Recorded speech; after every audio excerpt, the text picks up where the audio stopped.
We're back up and running. Yo, guys, welcome back to my channel. If you're not done already, subscribe to the Canvas Boxing, like the video, do all of those amazing stuff. We've got a jam-packed event happening today. We're watching out to the Yard fight. Alongside that, we'll be talking about key topics, which include a little bit of Eddie Hearn,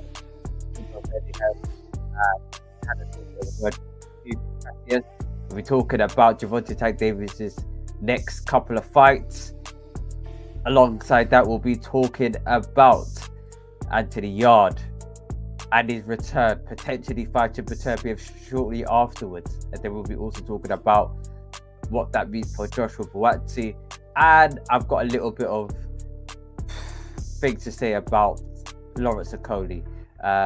So if you haven't done it already, subscribe to the channel, like the video, and do all of those amazing stuff.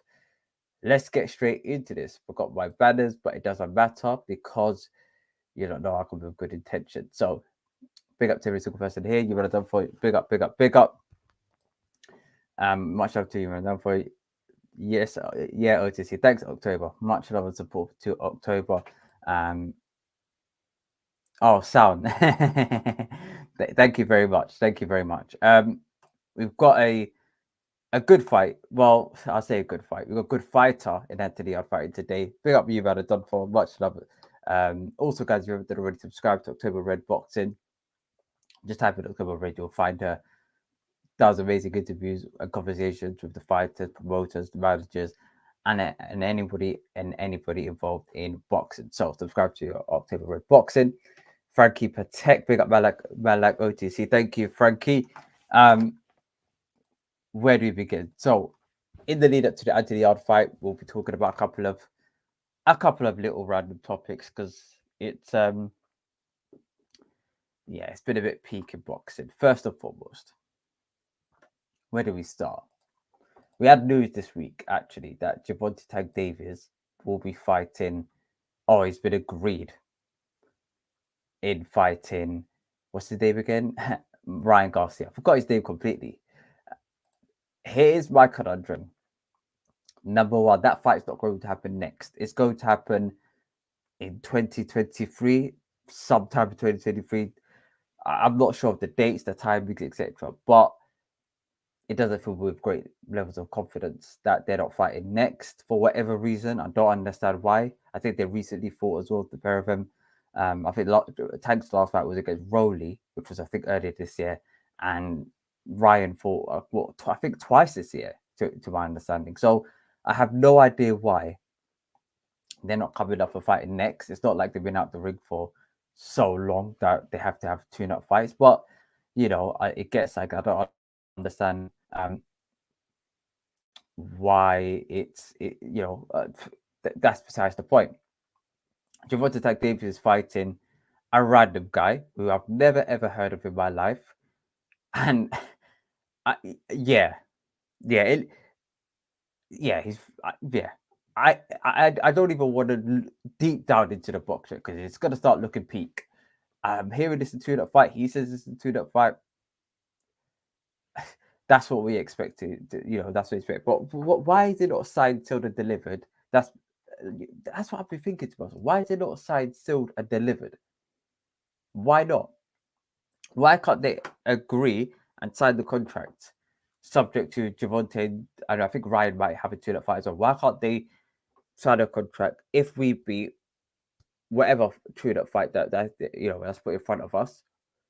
We are going to then fight each other next year. I don't understand why they can't put that in writing. The reason why we want it in writing is because I don't trust that the fact that they're going to get into the ring. I don't trust them. They've been talking on social media for the past. We're in 2022 now. So maybe 2019, 2020 type, for the last 2-3 years, they've been talking on social media about the prospects of fighting each other.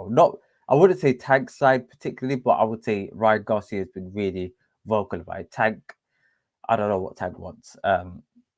It's a bit all over the place with Tank. Is he with Mayweather? Is he not with Mayweather? Is he with TB Promotions or is he not? I have no idea what's going on with the life and views of Tank Davis, but I'm glad that the fight is taking place. We've got the terms here, or somewhat of the terms. This is reported by Michael Benson. Okay, guys, it's on his Twitter page. I'm not going to. This is not classified data. Okay, this is information that's out in the open. Okay, apparently they'll be fighting, or the fight is a done deal. Eyed for April at a catch weight.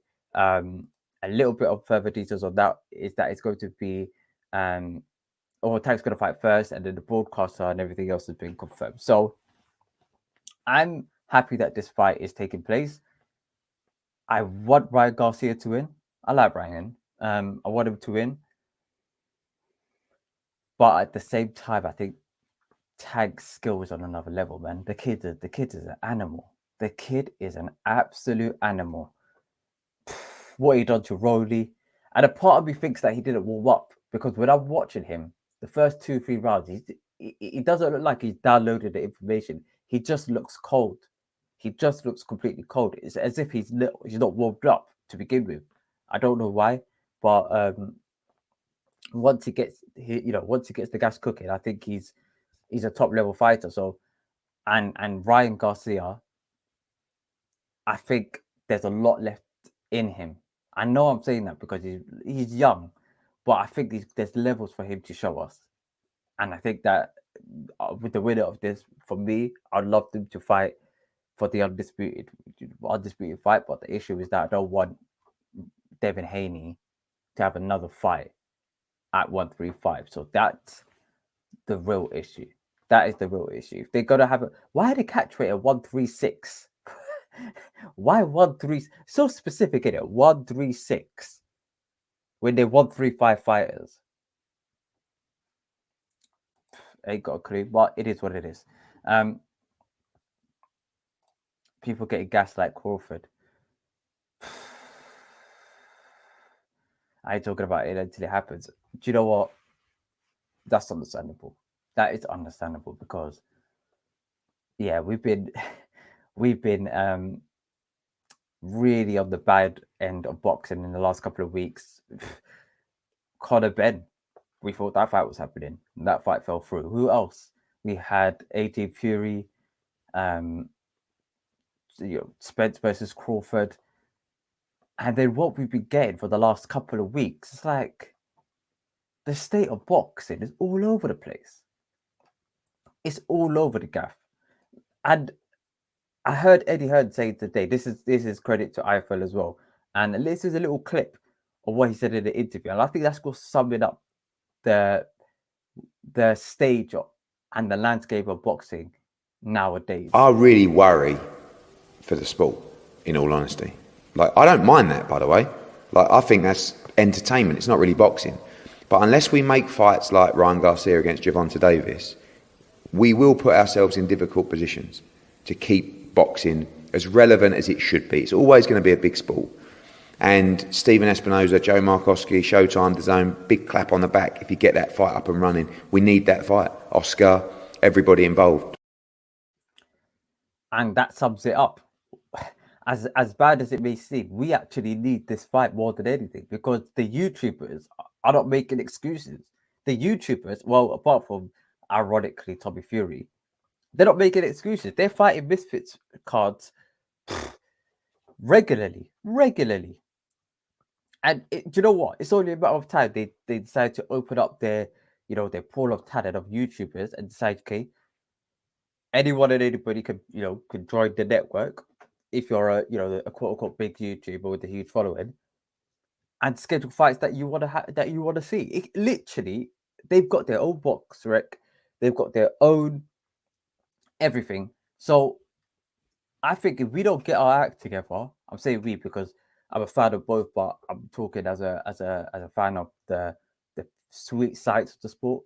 If the sport doesn't get their act together, it's going to be overrun. It's going to be overrun because if you speak to the average person, you ask them, just I like boxing. What are your thoughts about boxing in general? I guarantee you, within a minute, they're going to start talking about YouTubers. But that within a minute, okay? It doesn't happen in football, believe it or not, because one of the sidemen who is part of KSI's group has, I think Toby and his brother are having trials at Crawley Town FC, which is what was it? Where's Crawley Town? Where, like, in terms of the National League? I think they're like the fourth division of English football. I think I could be mistaken. I think they're the third or fourth division of English football, and they got tried. And I think they may even have a couple of matches there. Nobody. It's not even in sport football. It's like it's an afterthought. It's not even. It's not even at the foreground of their imagination. If when they was doing the whole what was it, that big football event that they had in what was it? The charity game. When they had the charity game, yes, everybody was talking about it in the sport of football, but it wasn't it wasn't dwelled upon. You didn't see you didn't see like radio stations, YouTubers, TV networks trying to go and say, listen, when are we going to get the football matches that we want to see? Bro, that's not even a conversation because we're seeing it. It's happening. We've got a World Cup happening in about, what was it? What's the date today? 19th of November. Okay, it's next. No, it's not even next week. It's on tomorrow. Yeah, the first game is tomorrow of the World Cup. So, to me, I expect better. I really do expect better. I saw the WBC having a fantasy not even a fantasy. They had like a WBC World Cup, and I got excited. I can't lie. I was like, "Oh, so you're gonna put them all into one ring, and then you're gonna do the what's that thing called? You're gonna collect the balls, and then you're gonna say, okay, Alan Babbage versus Johnny Fisher, or you're gonna have it was a heavyweight one, so it'd be like I don't know, Dillian versus Andy Ruiz, like you know what I mean, like stuff like that. But turns out it's actually a fantasy heavyweight clash of all of the best heavyweights in history. You're just thinking, bruv, like you lot are mocking it. At this point, you're just mocking it now. I do hope that in this time of despair that there is going to be someone that swoops in, the guardian angel that swoops in. I'm looking at the Arabs maybe having creating some competition and cleaning up the sport, because at this point it started it's a bit bad. It's a bit bad. Anthony Yarde's facing a guy, and now a tune up, because I think he's been out the ring since last year, December. I think middle of December. That one, I think, what was the delay in him and Beterbiev? I think it was one, it was Ramadan, and two, it was the status of the Russian boxers. And whether they can fight, and that whole circumstance kind of had some level of effect to it. I think Beterbiev had unification belt, so it was a bit technical, and in that circumstance, I can understand it to an extent, because he's not a world champion. He's not a guy at the highest level of the light heavyweight scene. I can somewhat understand it. When you've got individuals who are world champions or top five, who probably haven't fought in a year. I'm looking at Errol Spence. I'm looking at Terence Crawford. I'm looking at who else? I think Errol. Actually, when was the Ugas fight? I know Terence Crawford hadn't fought this year, but when was the Ugas fight? But you get the gist. We need better, like, bro. We need better boxing, man. Honest to God, especially in the UK. But in terms of that, run over, man. I don't want to see no fantasy fights, bro. I want to see actual fights. No more fantasy nonsense, bro. That's in my opinion. Tag versus Ryder is going to be in April apparently, bro. We're in November, man. Like, why is it going to be in April, fam? That's what I'm saying, man. This is what I'm saying. Soon we're gonna, bro. If we don't clean this up, we're gonna have fighters who are fighting once every year, once every other year. Like, they'll be just fighting on Halloween. Like, they'll just pick a date of the UFC. Every year we're gonna fight on Halloween, and that's gonna be my date for the year. Is that's what it's gonna be like? They're gonna be fighting on their birthdays. That's literally the only time they show up is on their birthday. Like, bruv, it's gonna be peak. Believe it when I see it. Agreed. Who do you have winning the Taylor versus Catterall rematch? I think Josh Taylor's gonna win, and the reason why I say Josh Taylor's gonna win is because the reason why Jack Catterall had, or one of the big reasons as to why he had some level of success, is because of the element of surprise. once that's out the picture, it's very difficult to surprise a man twice. And he surprised Josh Taylor, and Josh Taylor was a bit flabbergasted at, to begin with in the first half of the fight, and then towards the back end, he won a couple of more rounds and looked better towards the tail end of the fight, but it was a bit too late. I think Josh Taylor's going to win that fight. I like Jack. I want him to win, but I think when it's a bit like the AG and, well, I mean, AG Ruiz, I think there was some shenanigans that happened beforehand. I don't know what specifically was, but AJ didn't look right. I think it's a case where the shock of Jack Catterall, I was shocked myself, so I can understand if Josh Taylor is. Like, I think it was the fight beforehand. Jack Catterall looked flat, man. He didn't look up to scratch. But Josh Taylor, then he looked a little bit on the flatter side himself during the Jack Catterall fight. So if he steps up early, I think it's going to be a dominant performance from him. I don't think it's a done deal. Me neither. Do you know what's crazy? Yeah, I looked at shout out not Adam Catchful. Adam Catchful.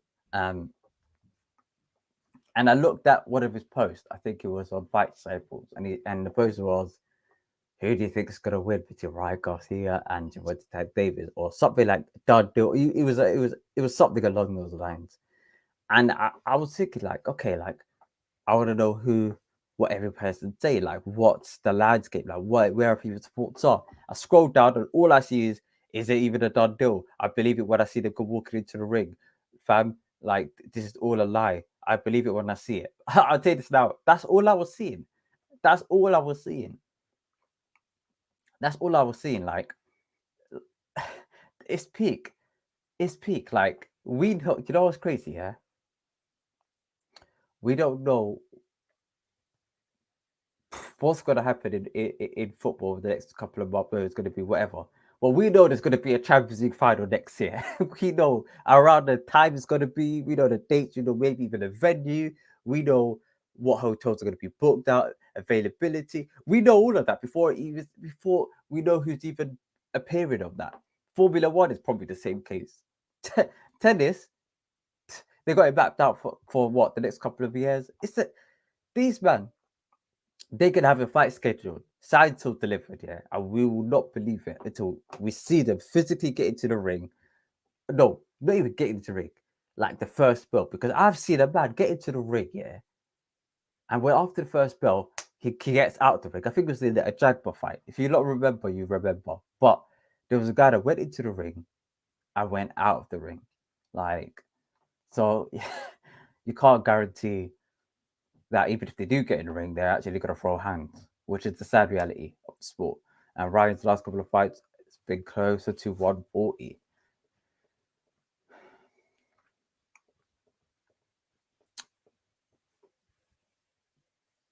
That is true. But why is he fighting at 136? Was it a case where Javante Tank Davis is the bigger fighter and was more reluctant to accept this fight? And I think Tank and Oscar De La Hoya were the ones really, like, from what I'm hearing, were pushing for this fight to happen, and really vocal about it. On Tank and them side, it was a bit like, yeah, perhaps it happens. And I think they just had to compromise that. Listen, if it's not a 135, it has to be at least 136. Come on. Like, I think that's the case. But is that safe? Is that safe for Ryan Garcia to drop down to 136 after fighting at 140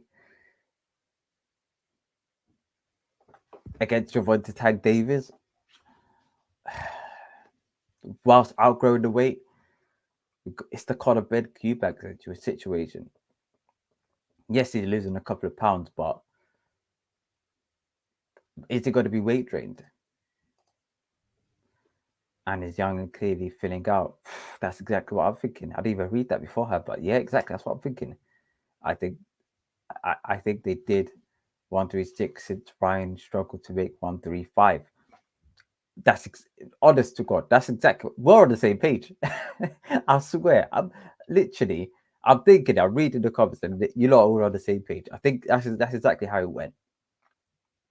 I can't make 135 anymore. Can you please, like, let's do a bit 136. Come on, 136. What, an extra pound? Like, come on, you're taking a piss. I think they tried to do like 137.5, but then tag teams said, "Listen, guys, 136 or no, nothing."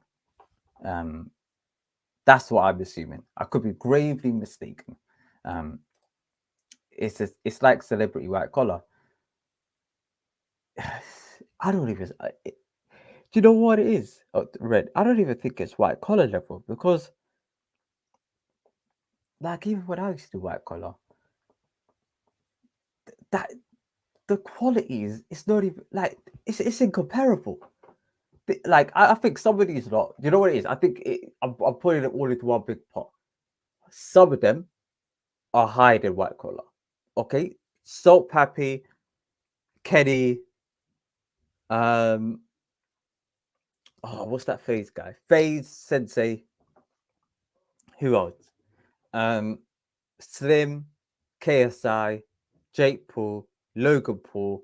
Who else? There's a couple of other men that are, I would say, a tad bit, a step higher than white collar.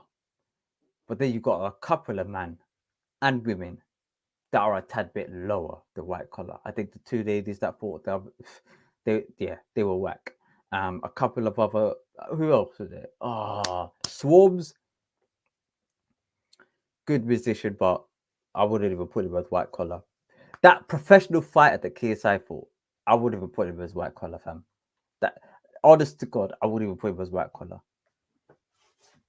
Because you can go to any gym and you could ask to see a white collar person and potentially fight him and beat him. Like, I could see that happening. That guy was running away. Like, ain't no way. Yeah, I've seen people who've been in the boxing gym 3-4 times that would take him out easily. I want to see the Road versus. Fucking hell.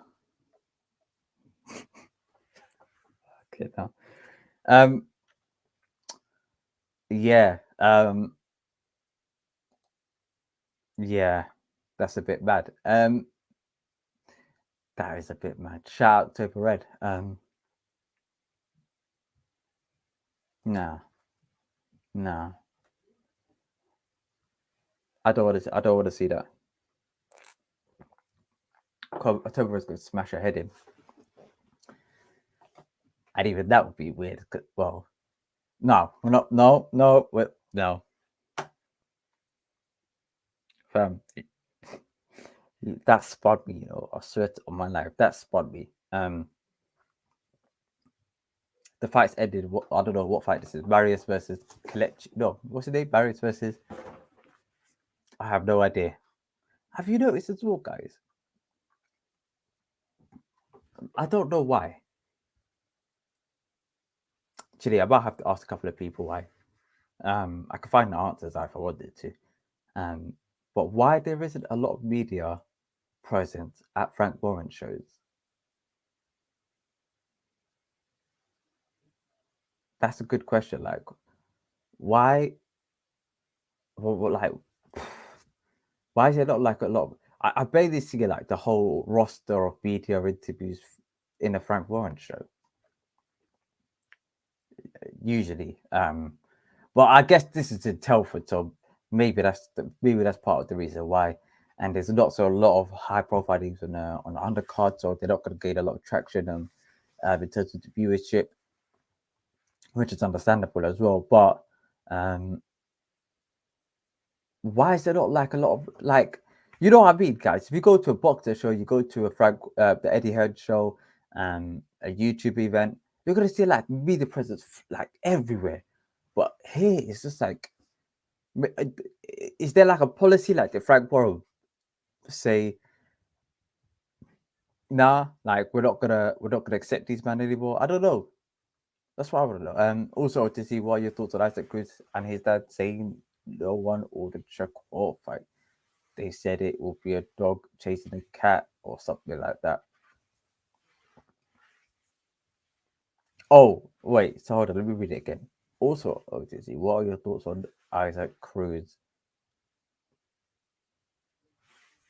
And his dad said no to the ordered Shakur fight.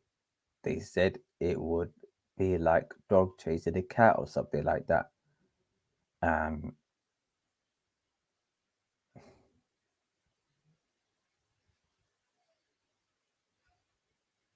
that's weird. That is weird. For Isaac, I like Isaac. Well, if that's true, which I believe you, that's weird. Um, why would Isaac Cruz turn down Shakur Stevenson at 135?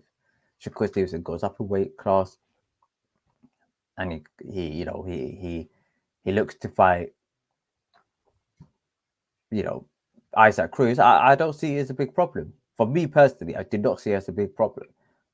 Maybe I don't know. I don't know. That's a good question. It would be like a dog chasing a cat.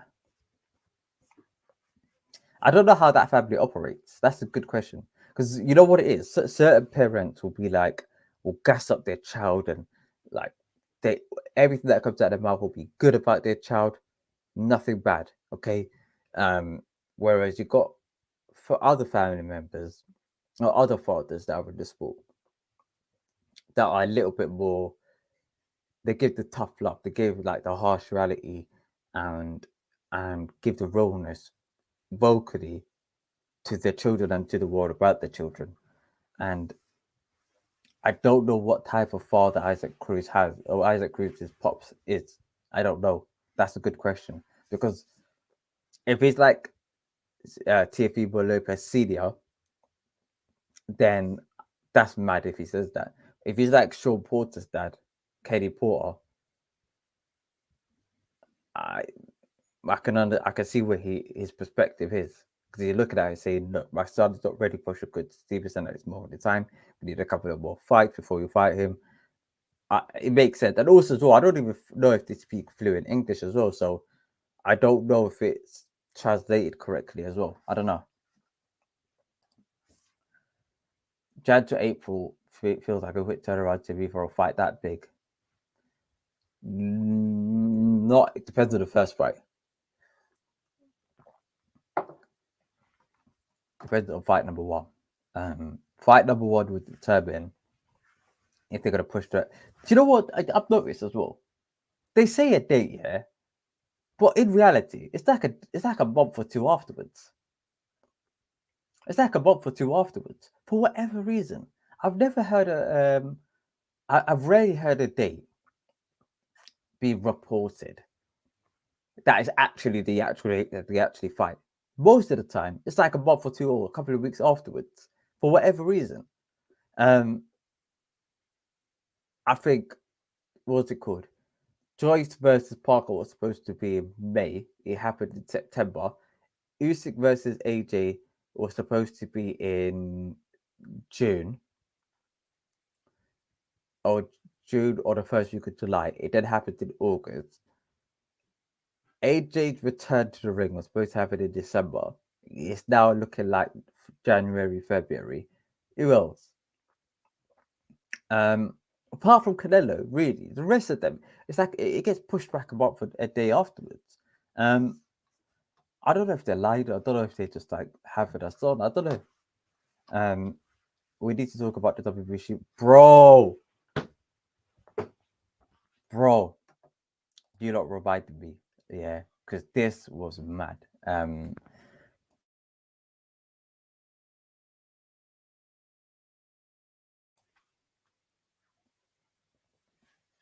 That was absolutely mad, like that. And I think, to my understanding, the ban of Russian fighters was that any person who happens to be from that region or is a Russian national is not allowed to have a boxing fight sanctioned by the WBC, not only in Russia but anywhere across the world. I found it a little bit mad. I find it a little bit mad. Do I agree with it? I'm in a bit of a limbo. Because yes, the boxers are not on the front line, they're not involved in the war whatsoever. Okay. But so is most of the individuals who are in Russia. We're talking about the banks, we're talking about the Russian people. And when the war takes place, it not only affects just the government and the people who make the decisions, it affects everyone. It affects everyone. And if you want to make maximum effect and maximum, change, and you want to really put a stronghold on these man, you'll do anything and anything to lock off all type of influence in that region. And as sad as it may be, they have a level of association to it. As sad as it may be, but on the other hand, they never did anything wrong. They probably never even fought in Russia for a while, to be fair as well, which is the sad reality. Like it's it's tough. It is very, very, very tough because you have to think about it like this: if you are fighting against, okay, let's say Game of Thrones scenario, okay, the Lannisters versus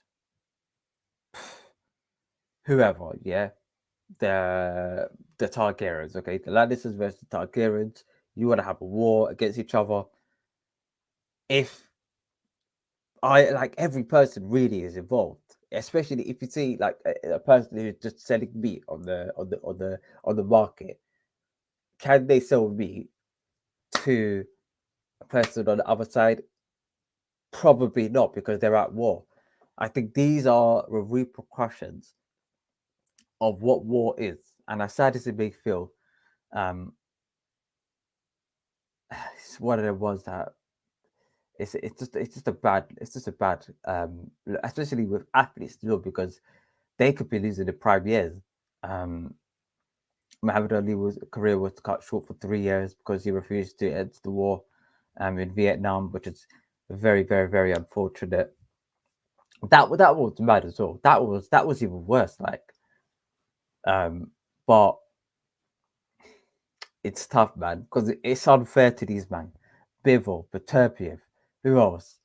Vlasov, um, who else? The list goes on. You know what I'm talking about. Like, it's these men are not involved in it, and a lot of the top level fighters, really and truly, they're not.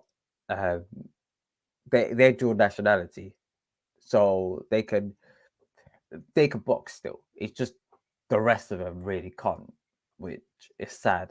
Um, I don't know because I'm on the fence with this one, man. You lot, let me know what you think. Um, wait, but the Russian fighters who are WBC champion are not getting banned. It's everyone else who's getting banned, so it makes no sense. The WBC Russian champions, for the most part, and let me look at them now. Boxrec. Okay, let me just score ratings like a powerful power rating, and you know what I'm talking about. Powerful power rating in Russia. Okay, so the powerful power rating in Russia is as follows: Dmitry Bivol at number one, Kurbanov, Abdullayev, Avanesian. Beterbiev is somewhere on here, but no, he's registered as Canadian. Butayev,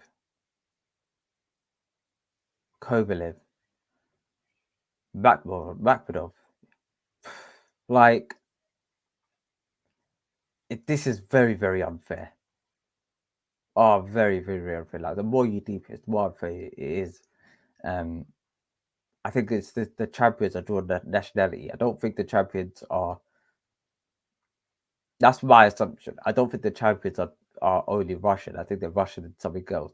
But Bivol is Russian and I think it's Kyrgyzstan, Tajikistan. What was it? It was one of them. Um, Beterbiev is Canadian, Russian, and something else. It was something else as well. There is a couple. I don't know who it is specifically, but I know Bivol and Patopia are definitely one of them.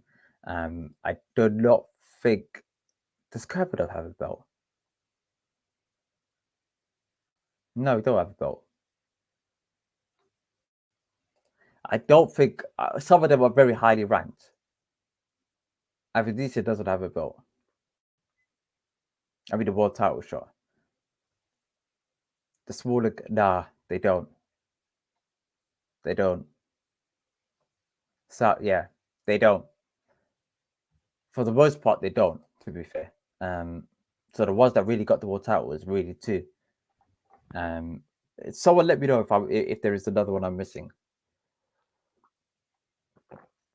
Probably is somewhere down in the weight classes. Like there's one I'm missing. Oh, it smelled like Malbeldorf or something like that from Moscow, and he's on like fighting minimum weight or something like that. I've never heard of him. Fuck it up, because they're dry. Bloody hell, you lot are ruthless, bud. You lot are ruthless. Accurate conception of the fight, to be fair. Been saying it for a while. Been saying it like a dog chasing a cat in a fight to be is another one thing Shakur would make Marcel look silly and outbox him. No, actually, do you know what? I've deeped it now.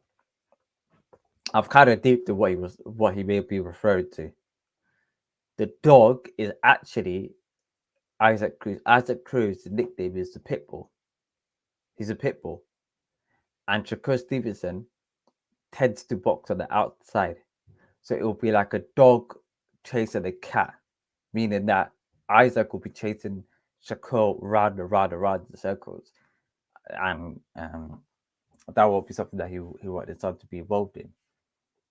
Which I can understand. I mean, I don't understand, but I understand where he's coming from in that perspective. But I don't get why he would. Oh my God! What a knockdown! Sorry, in round number 2 of the Taylor fight. Referee waved it off. Wow, decent knockout, but yeah, Ezra the Cannon Taylor. What weight class is he? Ezra the Cannon Taylor. Never heard of him. Like a lot of these men, I've never heard of. But he's 4-0. Now he's 5-0. I'll check him out. I'll look into him. Because a lot of the guys that with heavy amateur pedigrees or heavy amateur backgrounds that we are aware of, they usually sign with Matchroom or Box or something like that. So I don't know what type of fighters are signing with Frank these days. They're decent level fighters. I won't say they're the best though.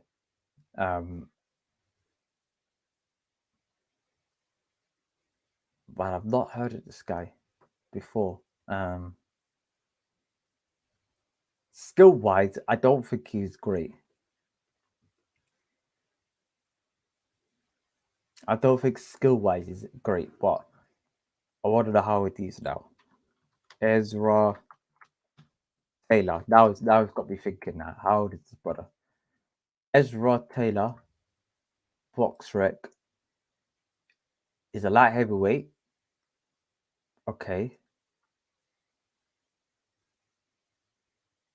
He's 4-0.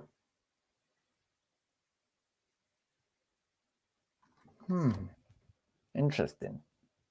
4-0 light heavyweight, 28 years old. From Nottingham. Interesting. What's the amateur pedigree? It's only got one recorded amateur fight. Interesting. Oops. My camera's bugging out. Interesting. I don't know what's happening. Interesting. I'll look into him. Career debut 2021, 2022. When is his first fight? 2020 March.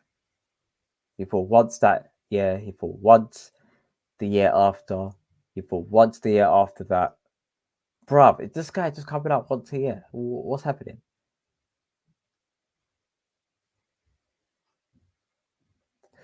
Anyway, light heavy. So he's on the same weight class as. Well, how many men are light heavy? The list goes on and on and on. We got a light heavyweight fighting tonight in Anthony Yarde. Anthony AY Yarde will be fighting a guy I've never ever heard of in my life. And do you know what? It gets to a point where you're looking at these guys, you're searching them up on Box Rec, and they're like, there's no footage of him anywhere. There is no information, barely minimal information about this brother, apart from his actual record. It's just like, let me get you the name. Stefani Koyikov. Hold on, is he Russian? Bulgarian. He's the number one light heavyweight Bulgaria. Out of 9 light heavyweights who happen to be Bulgarian. So it's got a big pool of people that he's the number one of. Okay. He's got record of 14 wins, 1 loss. Looks decent, but let me scroll down to who he's actually fought. So he's fighting Anthony Yarde. 22 wins, 2 losses. Okay. Abidjan, 26 wins, 45 losses. Guy before had 12 wins, 20 losses. 7 wins, 9 losses. A guy he's got on his record is 13 wins, 69 losses. Like, how can you? That's 100. Wait. Yeah, that's about 82 fights. 72. Yeah, 82 fights that year. No, not that year. You know, in his entire career. Another guy, 3 wins, 26 losses. 2 wins, 27 losses. The second person he's fought is a guy with 15 wins and 97 losses. That's a lot of losses. Yeah. I can't say it's a great level of opponent, but it's just a guy to keep him taking over. I understand the logic. I understand the logic. Again, you know, and I want Anthony R to then come on and fight the likes of a Peterbiev, but that's gonna be a tough fight. Peterbiev is no joke. Peterbiev is no slouch. This individual, like the quality of fighters that not only he's beaten, but his record. It just goes to show, like, this kid is on another level. Well, I say kid. I think he's got like 19, 20 wins, 20 by way of knockout. He's got 100% knockout ratio. Beaten his last fight, which was earlier this year. He's beaten Joseph Jr. Who's the was he WPO champion. Yeah, it's a bit tough. But we hold on. Unless they openly express their opinions on it and are frauded. Wait, hold on. I think. Hold on. Don't get the point of putting them in play now. Nothing to do with the fighters. Actually, it is. It is because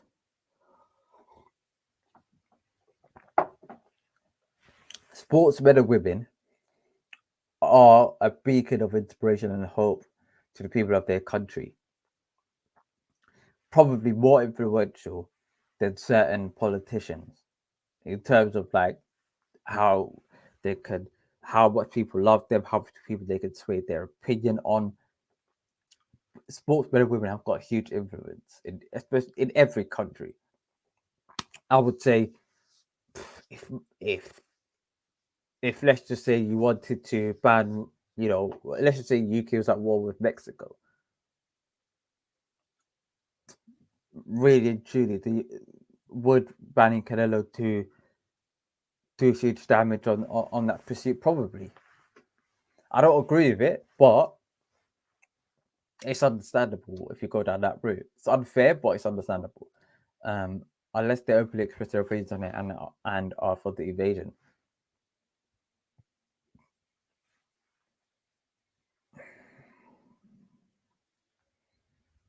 Well, what happens if those who are invading look at Bivol and Turbiev as beacons of hope? Now you're a bit of a conundrum. Because imagine if they say, okay, I hope, I don't know, the people of Russia are hoping for. Do you know what? I love to speak to Russian about it. I swear to God, I love to speak to Russian about it. If you don't know any Russians, DM me. I love to speak to them and see, what are their thoughts on this? Because it's very harsh and it's unfair to the fighters. But when you're at war, it's like it's that old age saying, "All is fair in love and war."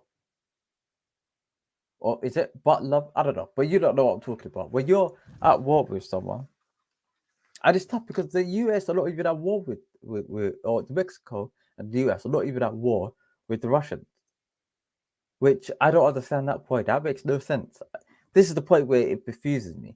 And Putin is so corrupt that a guy, even a guy, do you know what's mad? Even a guy, even if they wanted to say or turn around and say, listen, I agree with Putin, I agree with all of the things that he does. I can almost certainly guarantee you that even after all of that, there are people in boxing who will be more corrupt than these men, who would have more of a negative influence on the sport and life in general than these men.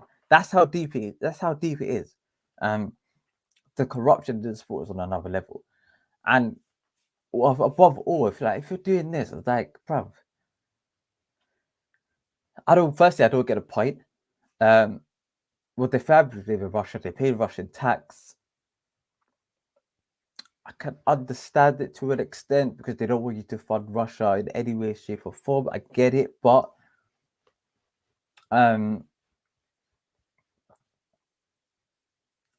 it's tough, man. It's unfair for the fighters. But the Russian fighters who are doing okay, that don't think. I swear Koyukov is left winger for. No. Hold on. Ain't no way. Ain't no way.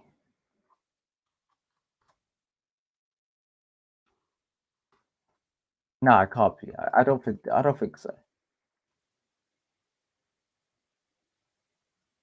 You must be talking about someone else. But now I really want to know who you're talking about now. Now who's part of the Russian squad? No Russian squad for Juventus.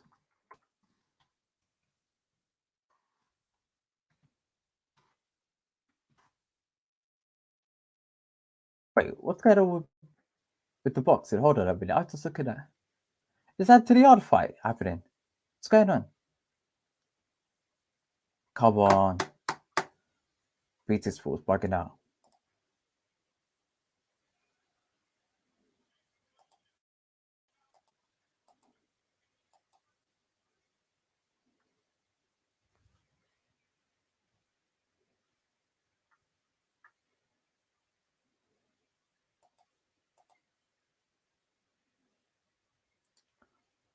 Did we just miss the fight? Anthony Yarde fight?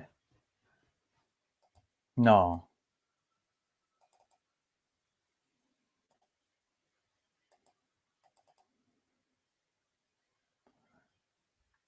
Nah. No, we didn't miss it.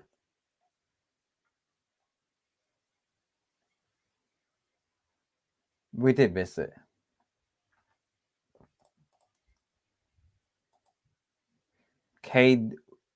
Keegan Wainwright. Who is it, brother? Fam, I swear on my life here. We're gonna keep positive here. We're just going to enjoy the show, but fam, I'm not happy with how the show is going along. Big man thing. Keegan Wainwright, super lightweight. Oh no, don't take the piss. Oh no. Oh no, you're taking the piss. 310th ranked. That must be new. 8 wins, 1 KO. No, 8 wins, 1 loss. Number 10. No, number 28th on box rec. Number 28th super lightweight in the UK. He's about 310th in the world. Versus a guy called who? Ethan James, who's the 9-0, who's 243rd in the world on box rec as a super lightweight. Bruv, it's fucking hell, bruv.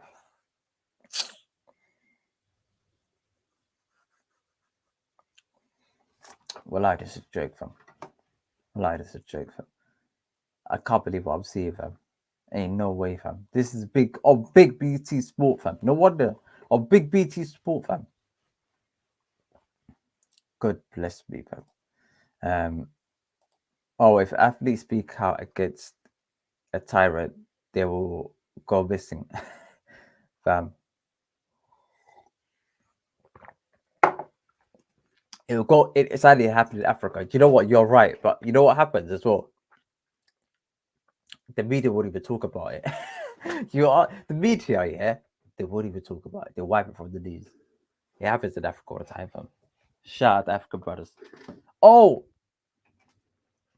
speaking about Africa, I'll be supporting after England. Well, if England loses in the World Cup, which I do hope they don't, I'll be supporting Ghana as my second team. Thought that's Morocco. Well, mainly Ghana. And I want all the African teams to do well in the World Cup. So, Brother Africa, bring it home if you can. If it's not going to be England, of course, because, like, come on, man, 3 lines on the shirt, you're done, though.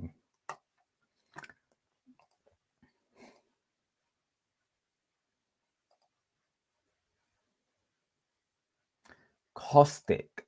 Ah.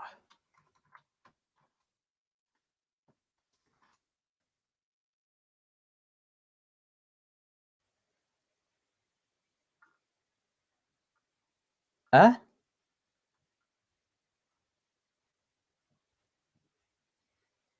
I think you mean Perisic. They used to play for Juventus last season, 2 seasons ago. Perisic.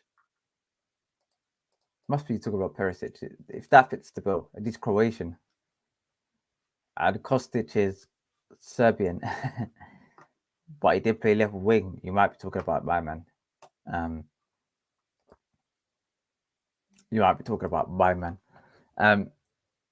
Hold on, guys, apologies. Let me just turn off my camera and talk to you like this whilst I get my camera fixed. I think it's bugging out in the background, but irrespective of that, we'll be talking a little bit more after this about what was it called again? I completely forgot. What was it? Ignore me. We'll come back to that. Okay. Bear with me. Give me one moment. Because fam, this is bugging out, fam, and my head's gonna go if this bugs out even more. That was it. Fury, Chisora. Tyson Fury versus Derek Chisora.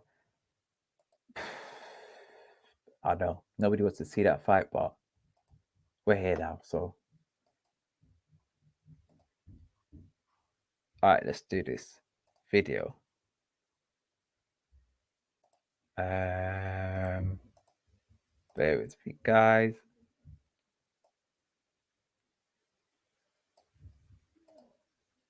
Do you know what? Let's try this.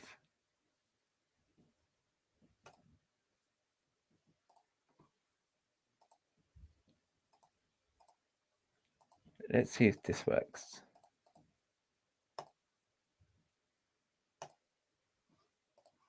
Bear with me, guys. Let me put some music on whilst we're here, whilst we're waiting for this to get fixed.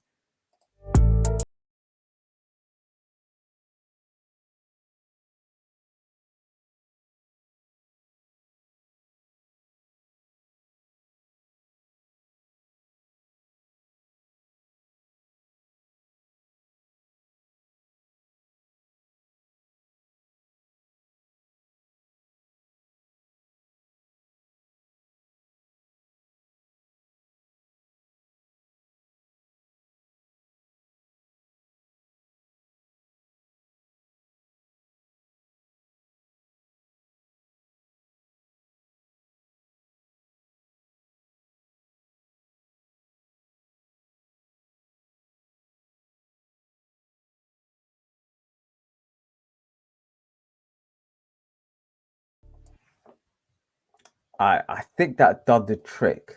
Hopefully that does the trick. Hopefully it's all good. How Yarde versus Christoph started yet? No, it doesn't. No, it didn't, man.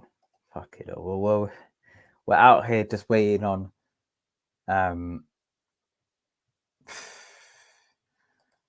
Yeah, let's not talk about this fight because it's a bit peak.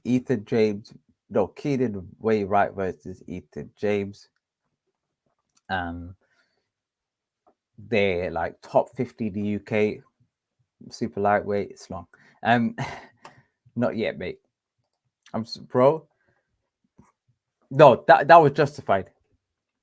That was justified. I know you're not gonna be on me here for saying this, but it's more than justified. Like looking at the squad,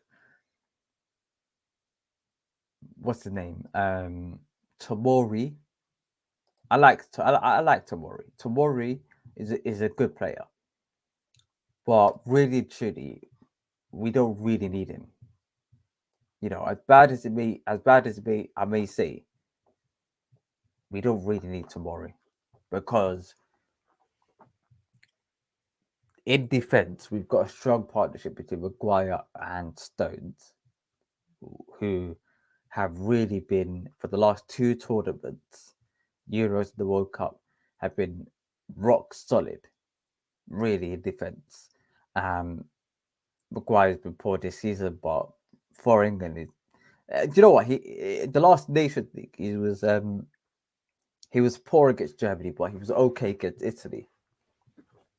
And I think against Germany, I think he was just brain dead at the same time. So he just went for it. Both teams conceded 3 goals. They scored 3 goals. I doubt it's going to be a similar case. To be fair, like there's a lot of mistakes in that game. But in this one, I think Maguire and Stones are really the best partnership. There could be another person, another 2 players, but really and truly, those 2 players, I can't guarantee that their partnership are going to be stronger than Maguire and Stones. I could see less goals than Maguire and Stones. And after all of the, unless they had a run of games to play with each other, which they unfortunately didn't, it's sad. It's sad. But I think also as well, I don't think Tomori is as good as what we may think he is, if that makes sense. And it doesn't provide enough value compared to the other players. If you think about it, Dyer could score free kicks, headers. Cody is probably the most influential in the dressing room in terms of team morale, cheerleading, the whole thing. If you're not playing, that's creating good vibes is the key thing, you know. I swear, in the change room is key. Who else? Ben White being out of his skin, playing out right back, but he's a good centre back. I think he deserves it. Who else? Who else? Maguire has been one of England's best centre backs for the last 2 tournaments. I get it. I've got no qualms about it. If you're looking to your defender, you're looking across your defenders. You see, listen, I need to we're 1-0 down. I need a goal. I need someone to bring on to score headers, set pieces, corners. We're playing Route 1 football. I look across my defenders. I see Tomori and I see Eric Dyer. Guess who I'm picking? I'm picking Eric Dyer. That's in my opinion. I'm not picking Tomori. And also as well with the international strikers, international. I know Tomori is quicker than Maguire and all of these man, but we don't really need that because how we don't play that high up to really make a difference. Like if Maguire didn't get spun and the plays through a goal, Pickford runs out quickly anyway, so it doesn't really make it's not really needed. If we're playing right at the halfway line, I get it. I get it, man. Like if we play like Liverpool halfway line and the players running right in behind us, it's long. But we don't really need it. It's like saying oh we want James Ward-Prowse because to take a free kick. Like we don't really need it because there's other players that can take free kicks, and there's other players that have stepped up better at the World Championship level. You understand? Do you know what you say that? But then again, like how good are Serie A strikers? Really, let's be honest with ourselves. I looked this up here. There's no Serie A team that's reached past the round of 16 for the last 3 years.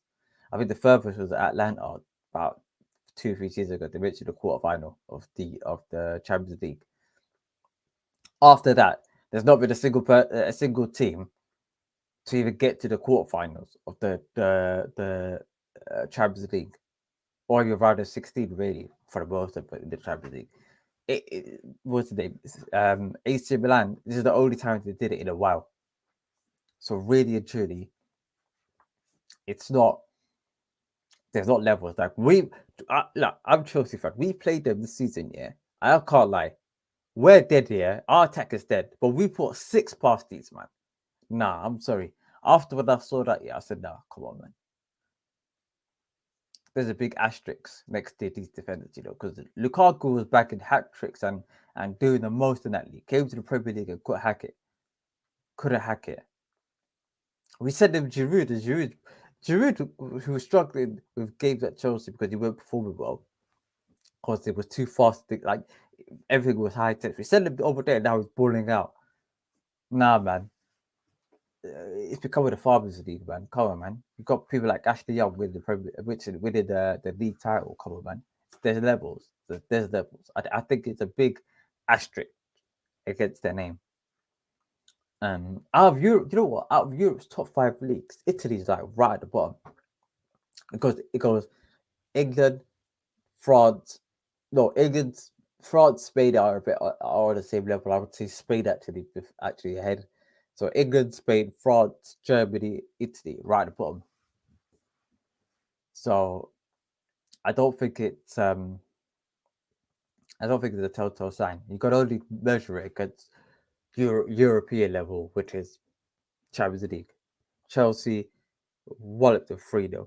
I look at any team from that league has not reached the quarterfinals or even semi-finals of the Champions League in years, donkey years.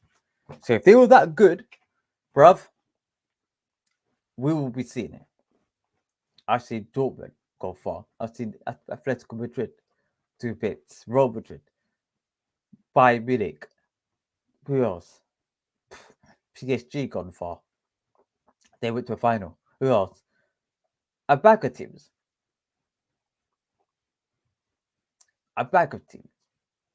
But I've not seen Italy in a while, which is when people say you're top of that league. But what does that mean? If I'm top of the French league, no, if I'm top of the Premier League, it's a bit different to being top of the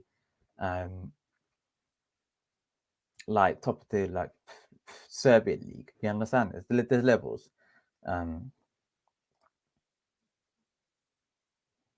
Tomorrow's a beast. I watched the Real. I trust me, fam. Everyone in Italy was confused. Did it go? That's understandable because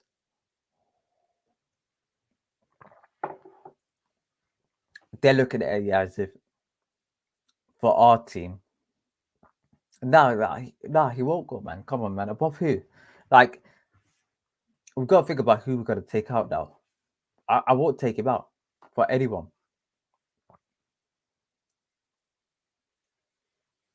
Nah, I wouldn't take him out for anyone. The only one I will turn around and say, you know what, it's unfair for him to go. And he got lucky to go was Conor Gallagher. And I'm a Chelsea fan. Apart from Conor Gallagher, everyone else had a viable case, a strong case to go. Some of them even stronger than others. Cody, World Cup semi-finalist. He could take a penalty. He won a penalty, or he took a last penalty in a penalty shootout against Colombia. Won. Can header the ball. One of our best headers in the team. He is actually. He's up there with Harry Kane. I think those two are our two best headers in the team. Okay. He's the leader himself. That Tomori, I don't know, man. Tomori is technically better on the ball, etc. But I don't know if Tomori's gonna crumble. He crumbled against Chelsea. I don't know if he's if he's up against Brazil, bro, my man, I'm more confident that Dyer is not gonna crumble. Or if I have to think about it, who's gonna crumble more, I doubt. But do you know what? Even Maguire, I'm gonna chuck him into that. I would say Tomori's gonna crumble more than all of these, man. But for a whole season, he'll be like the best. He's one of them. For a whole season, he'll be the best here. But you ask him to perform for one game, nah, he's not the one. Vlahovic, Zadiola, Osterman, all world class. I don't know if they're world class, man. I don't know if they're world class. Because would they get more than 20 Premier League? No, would they get more than 25 Premier League goals? Question mark. They've not really done. They're not really pulled out. Well, Osterman has been okay in the Champions League. We'll wait to see how he does. But it's a big question mark. No, there's no validity. That's why. Definitely not the best defender in Serie A. Tomori and Skriniar. Do you know what? I hear it, but this is a tournament. Like, if this was over 38 games a season, I'll pick Tomori over, like, I don't know, Conor, Cody, Maguire, these men. Because it's over 38 games. Like, you can't just go off hype for 38 games. Come on. But a knockout tournament, I don't know, man. That's not the type of player I need. Fam. I need players that could, on the day, wake up and say, you know what? I'm bagging today. I'm going to ball out today. No one's going to stop me today. I'm doing my thing. Yeah. Tomori, as good as he is, he lacks, you know what? Sancho is another one. Yeah. Those two players, even in the next couple of years, even if Sancho does well in the Premier League, I doubt it could be like one standout game. They'd be like, Sancho, that game, balls out. Like, we were desperate. We needed him. He done his thing. You're not going to see it. But he may get like a lot of goals throughout the season or a lot of assists. I'd say with, you know what? I could name you like Maguire good games that he played in on the highest level. Tomori has not been at the highest level for a while. And when he got to the highest level of the Champions League, he got walloped 6-0 from on aggregate to a team that can't score a goal. Nah, man, that's not the levels, man. If I can guarantee that same AC Milan team won't even get top 5 in the Premier League. Definitely not even top 5. Like, for all we know, I don't know if he's better than like Smalling. I don't know if he's better than Miggs. I don't know. He's not proven himself at the highest level. Some of these might have. He hasn't. So I don't know. Oh, here we go. Here we go. Fam. These women. I don't know if they're women, fam. They're probably some like flipping oversized dons, fam, in their mum's house, sending Keller bots, fam. I don't know who these men are, fam. Big man thing. Maguire is a fraud, fam. You say that, but he was team of the tournament. He was team of the tournament at the Euros. Team of the tournament. Maguire. The same Maguire that missed what 6-7 weeks before having with an injury, and it's the same Maguire that everyone was calling crap even last year. Or yeah, even before the Euro, people were calling him crap, and he look what he done, pulled out. Like it's the same Maguire, yeah. Whereas you got people like Phil Foden, who everybody's saying is the best thing since Sliceberg. I agree, his quality. I would say he's our best player from a technical aspect. Natural player is Phil Foden. But really and truly, he's not been our best player in the tournament, you know. He's not. I wouldn't say he's done anything great in tournaments. If anything, I think Grealish, Saka, Rashford has done more. Who else? Sterling, Kane. Like the list goes on of people who have outperformed him. So I'm not like, yeah, you could be good throughout the whole season in a team, you know, in a certain system with a certain team. But what do you do when you get your chance? He's been in the England squad. Tomori has been in the England squad a couple of times, and he's not really impressed. I can't lie. When I'm watching Tomori in the England squad, I'm looking at him thinking, bruv, I see no difference between you and Taro Mings and Griezmann. Can't lie.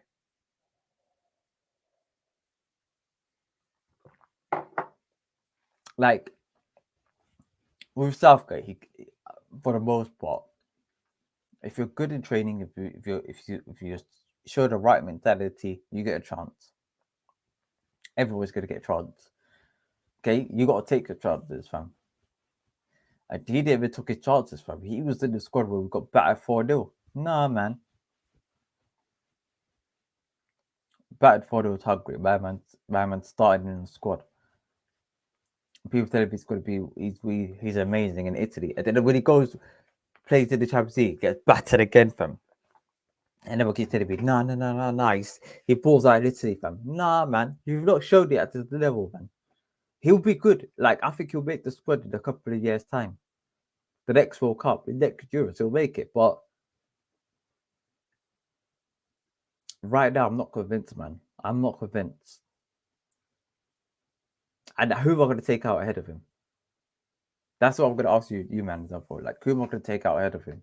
Nobody. Like, there's nobody there that I could take him out. At least with Conor Gallagher, I could say, you know what? I think we've got to go out lecture and somebody else instead of him.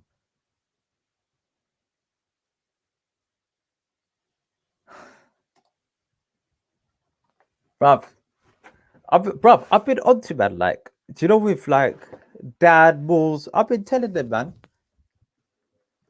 Like, who are you gonna pick? Like, it's very difficult to pick anybody above Maguire. You know, very difficult. Because what you're saying that the what the guy who entered the team of the tournament, you're not picking him for the World Cup. You're picking a guy who's quote unquote good in Italy, but he's not really performed in the Champions League. He's not performed at the highest level. He's got what 1 or 2 caps for England. You see him a couple of times, you're not convinced. Quality-wise, he's good on the ball, but provides little value compared to some of these other men. Like, he could play 2-3 positions, some of them could head a ball, better leadership, well, more composed at the highest level, proven it. Bruv, nah, I'm not convinced, man. Sorry, I'm not convinced. Not convinced. He's the only one literally, the only one I'll take out is Tomori, but I'm not taking, not Tomori, Gallagher, but not for Tomori.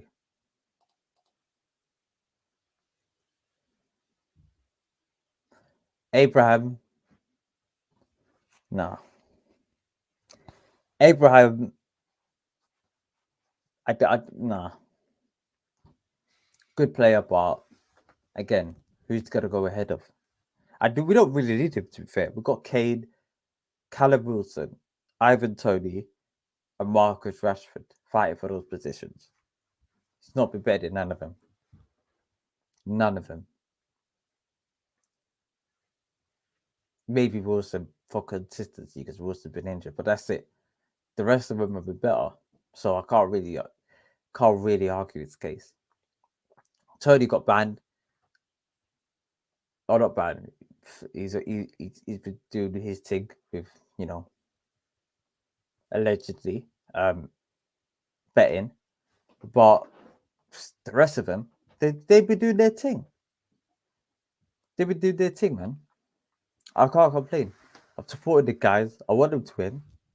I don't think Gareth Southgate's the one, even though I agree with some things he does, but I don't think he's what we need at this point because he's done everything. But right now we need that Gary who's just a guy at the end of the table, just put a little bit of seasoning, little bit of finishing touches, like put the food on the plate and serve it out. We need that guy. We don't need the guy who's cooking in the kitchen anymore. We don't need that brother. That brother, we don't need another chef. We need another person who prepare food and send it out for him. That's what we need. We need a tactician. We need somebody who could change games like that. We don't need somebody who could build their own system. We don't need that, fam. We need a top quality footballer at this point. A top quality coach, and he's not one of them. His assistants are good assistants, but there's only it's down to the coach who make what substitution they're gonna make at what time, and really truly he's been failing at that. So even if you had the best assistant behind you, it will show in the end that you're not up to scratch. It will show. Arsenal would destroy Maguire for 90 minutes every day. But why would it be up against Maguire? I think Arsenal plays for Switzerland, isn't it?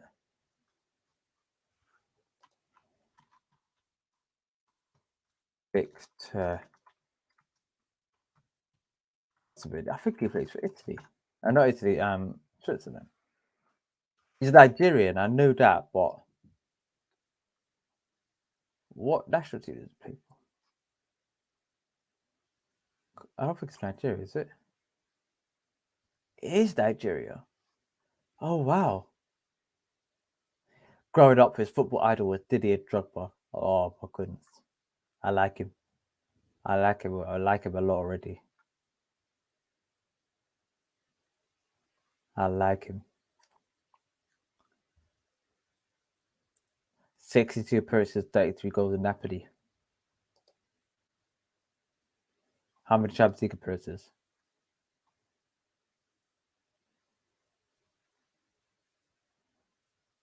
None.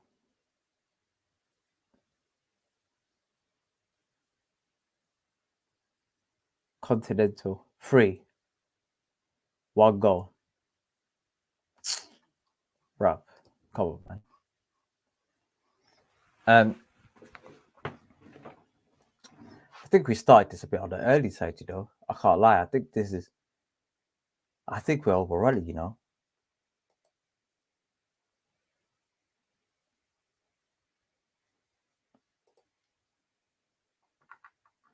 Oh, big up Skyline, lads. Missed it. Sorry. What's the update, AJ? The update, AJ, is that he's not fighting this year, and he'll be fighting early next year,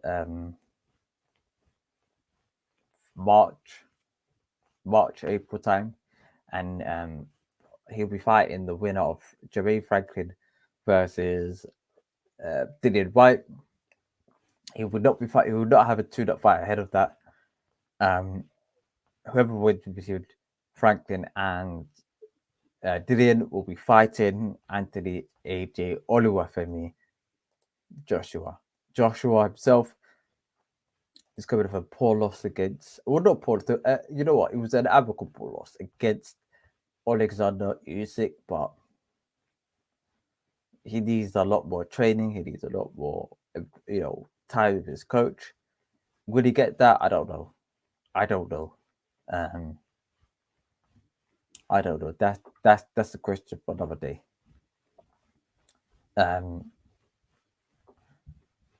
Wait, was this the hold on?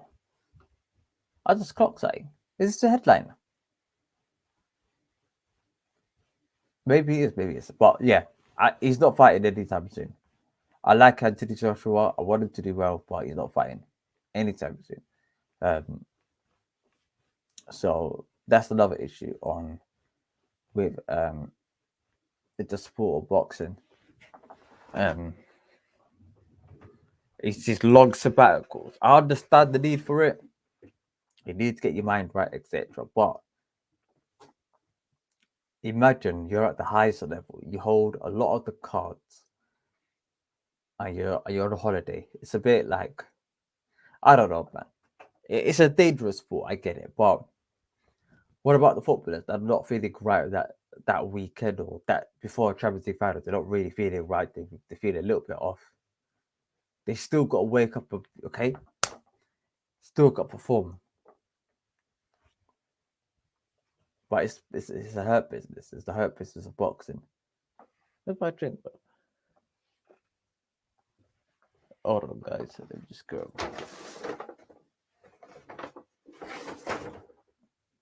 Bad boy drink. Yeah? Bad boy. Been drinking that for years. One of the best drinks in the shop, to be fair. You want something light, you want something. Why am I giving this? Why am I giving this airtime?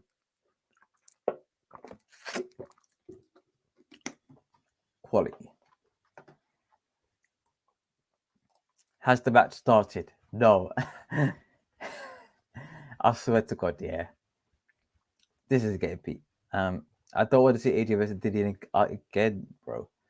People, do you know what? I want to see it because I don't think that. I think that's a good opponent for AJ.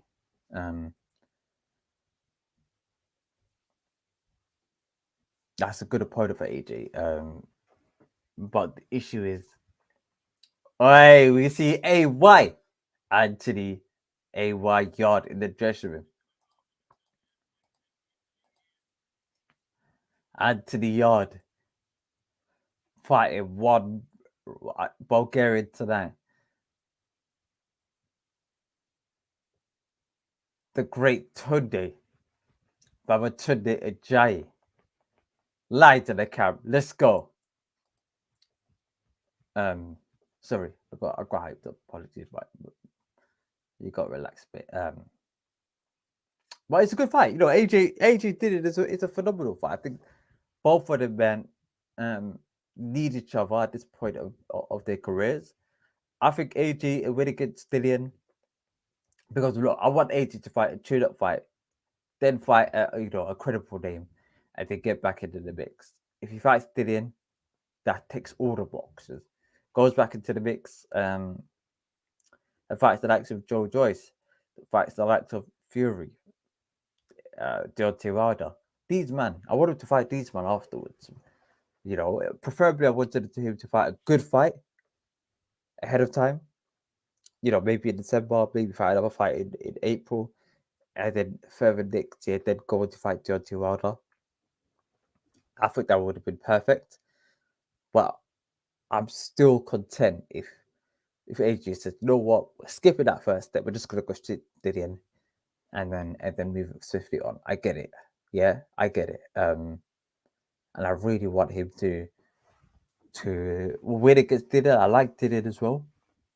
I train in the same gym as him, or his first gym. So I've got a lot of love for Dylan.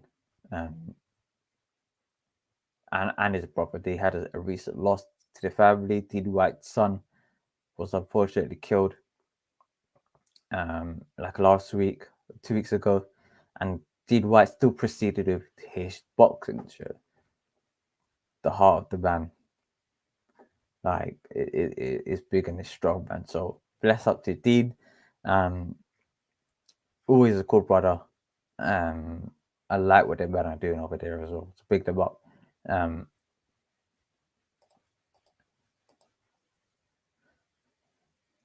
people are ducking Joyce. I don't think people are ducking Joyce. I think Joyce is unwilling to fight these men. You gotta think about it. Joyce is not gonna fight this man if he's in a mandatory position to fight for a world title. Oh, that reminds me. Let me drink my water. Hold on again.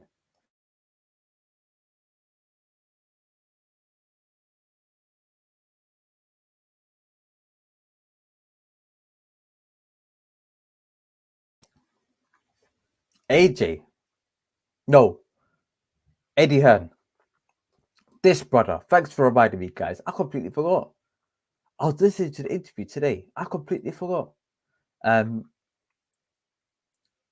Eddie Hearn, in the same interview with Ivo TV, said that what did he say? He said that he's campaigned for Hergovich to be the IBF World Champion, and he's basically been non-negotiable in his pursuit of getting that fight.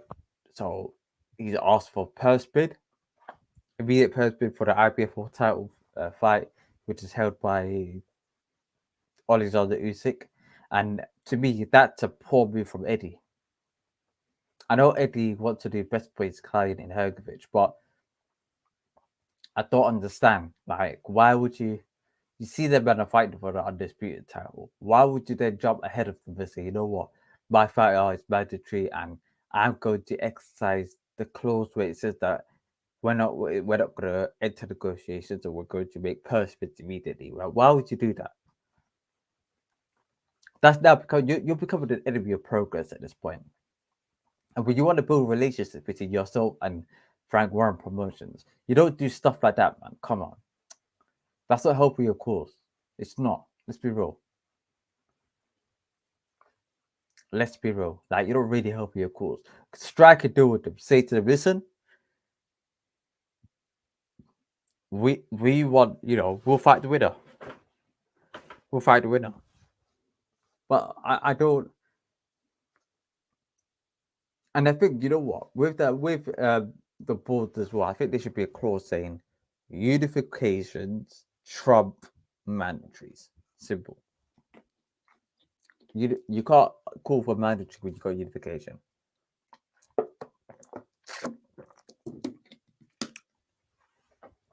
Okay, which is that, you know what? It's like the Anthony Yarde, ironically, tonight.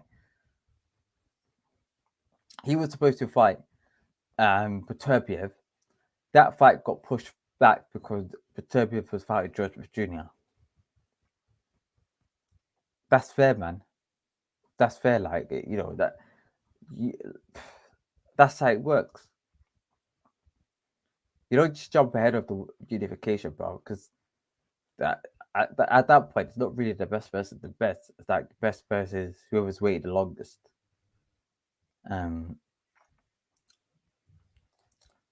Unfortunately, the match hasn't started yet. Oh, hold on. Koikov or Anthony Yarde? Koikov Anthony Yarde? Anthony Yarde fight hasn't happened. Are you going to stream the fight? No, we're doing a watch over the fight. Unfortunately, if we start streaming it, BT Sport will lock it off.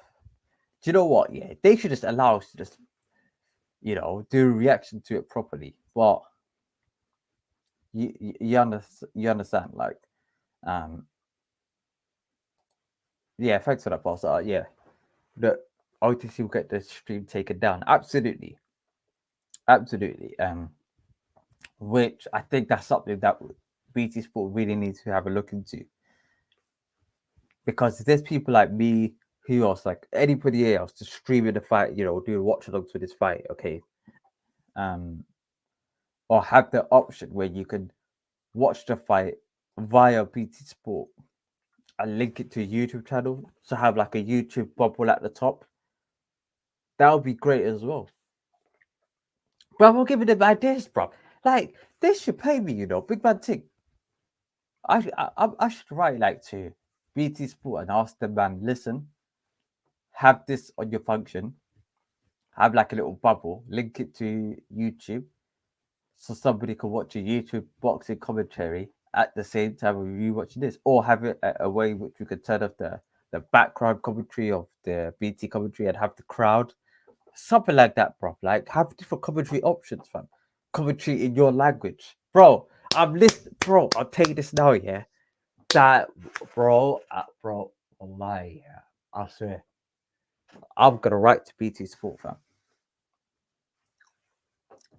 I'm gonna write to BT Sport, fam. BT Boxing, fam, to make that request. I'll say, listen, guys, people don't speak English, okay? People want audio support. So, like, if you're deaf, yeah, you want a little bit more, you know, better commentary, okay, in terms of like, you like radio commentary, okay. But you'd want to hear the crowd.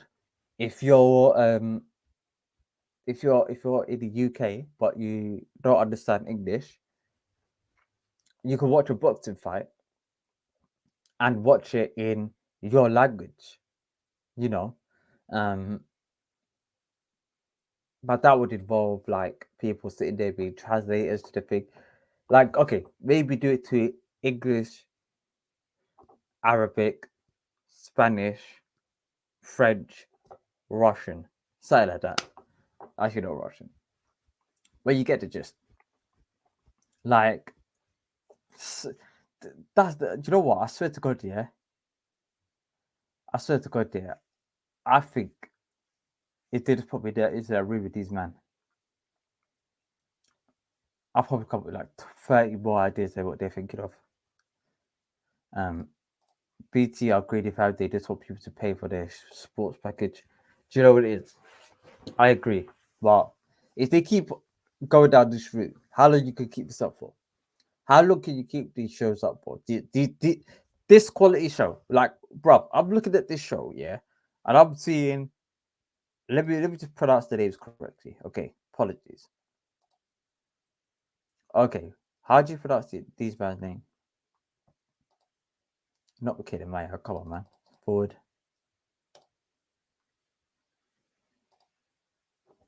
Hold on. Let me just get the car back up again. Anthony Yard.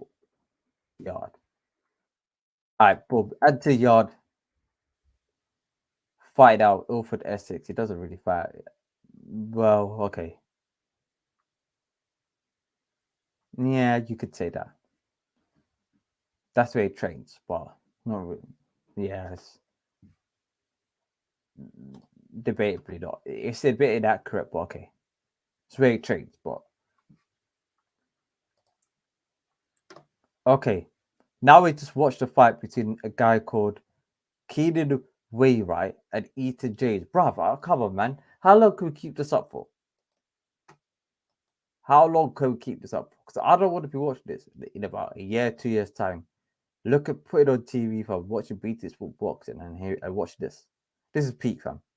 This is not even peak. This is sad, man.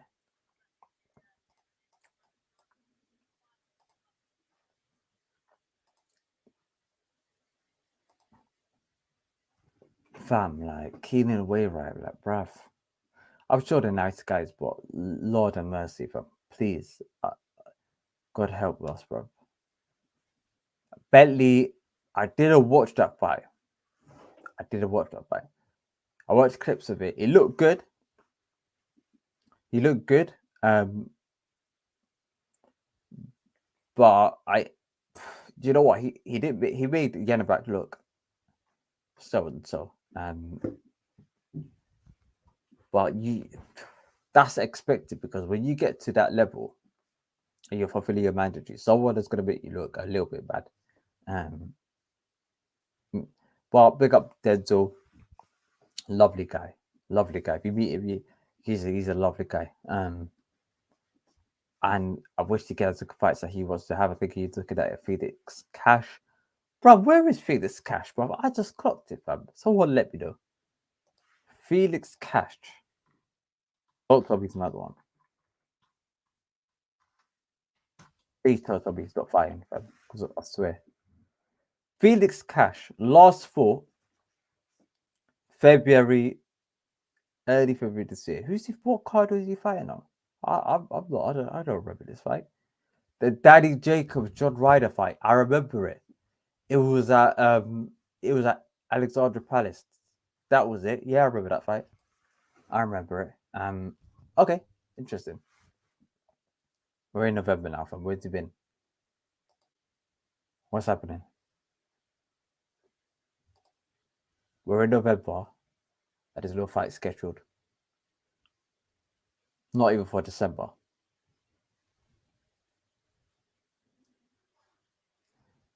Yeah, I don't know what's happening with Felix Cash.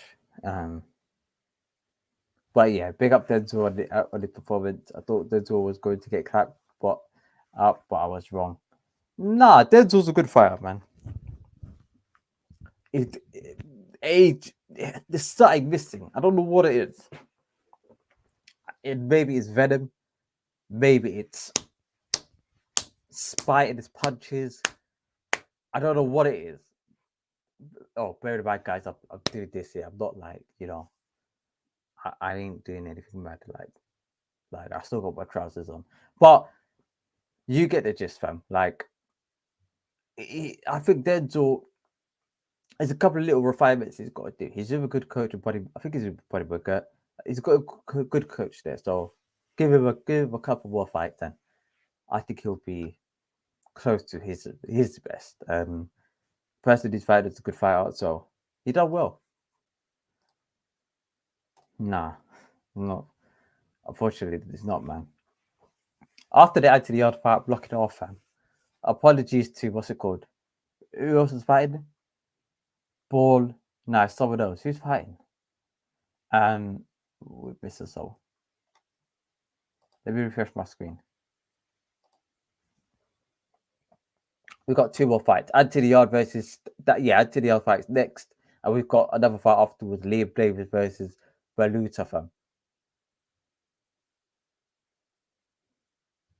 For the WBC International Super Bantamweight. Nah, fam, we're locking it off, fam. We're locking it off, fam. Nah, I'm sorry, fam. I'm sorry. We're here for one reason and one reason only, fam. AY Anthony, Anthony AY Yard. Light at the cap, fam. Yeah. Oh my god, I just forgot side effects. Hold on. Hold on. Oh no, wait.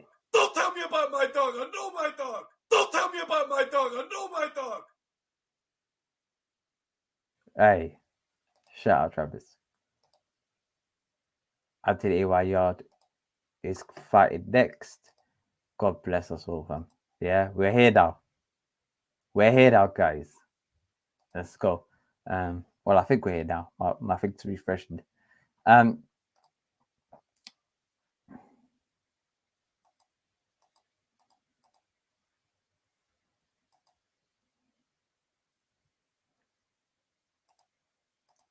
Looking sharp. He's got an Arsenal top. It's a bit of a downer, but he's talking about the Serbia fight. Now big up AY. Felix Cash fighting on the Warrington card. When is that? No idea who he's against. Interesting. Big up Bruce Kai. Much love and support to you, my brother. December the 10th. Okay. One fight in February, one fight in December. I don't know why what's happened. I'm missing something. Someone let me know what's going on. I don't know what's happening. And there's a lot of fighters like that, Wait, who is Joshua Buatsi fighting? Because Craig is fighting next week. The Dillian fight. Whenever the Dillian fight is, we'll be doing a watch along to that. But that's when Craig is fighting. Where is Joshua Buatsi, fam? Where is he fighting? Is he fighting once a year now? It comes out, brother. Is it like Santa Claus, fam? It comes out once a year.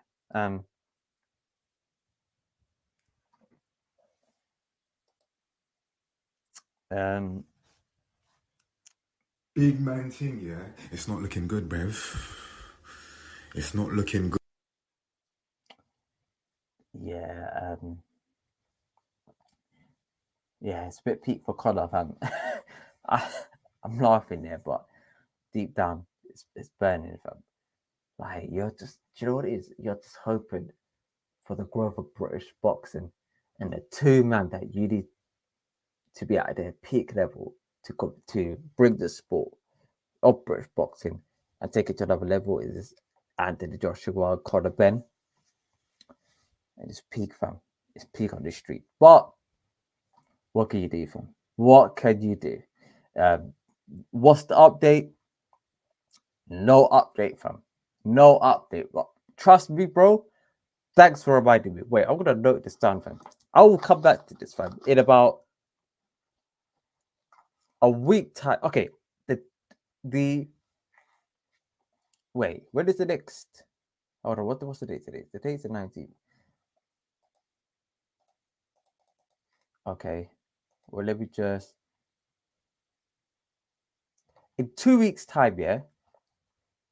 What's on the third? Okay. AJ Fury, no, not Fury. Fury versus Chisora. On the Fury versus Chisora card, I'm gonna make a note of this. Yeah. I'm gonna search, but do my best to look for an update. Yeah. Before I say anything, because right now he's looking hella guilty, fam. Let me just make that note of that, fam. December 3rd. We'll come back to this, fam. December 3rd. Unless it's some breaking news, fam. Yeah.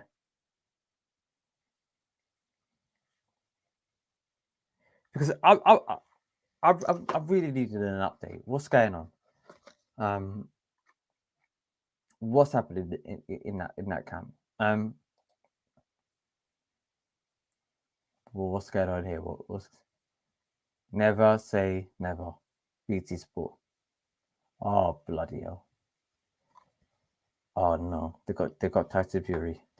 Miles are burning, fam. My goodness. My goodness. Okay. Shout out Derek Chisora, fam. Inshallah he wins. But we're around the Yarde KO this guy, dude. Bruv.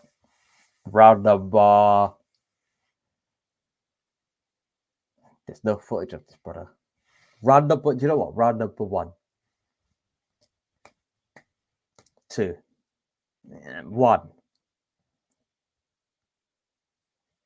No, 2. I'm gonna say 2. Round number 2, stoppage from Anthony Yarde. Easy stoppage. I think the guy may survive one round. But there's no footage of this brother. This brother might be on another level. We just never heard of him. But he has had a loss in his career, so to a low level fighter, so and he has beaten tomato cans. We need to stop saying tomato cans. We need to start saying like something different from maybe I don't know, flipping. We'll say tomato cans for the time being. We'll think of something different. We'll we're all intelligent, on here. It is what it is. AY fighting pigeon. No, gee, bro. I ain't gonna make a comment on that, fam. Big up, mind, mastery, strategist. Big her up, man. And yeah, good energy. That's what we need, fam. We need some good energy. Anthony on. This is what I'm saying, fam. Yeah, good energy. AY needs to go Sky. Why Sky? Who's on Boxer? Who's on Boxer? Okay. That disease. Ben Whittaker.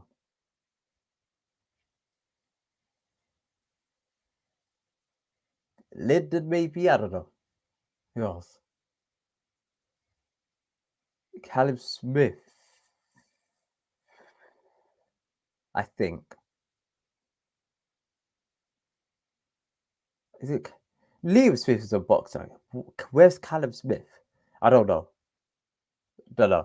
I know Gallagher and Eddie don't really get on nowadays, so I don't know what's happening there.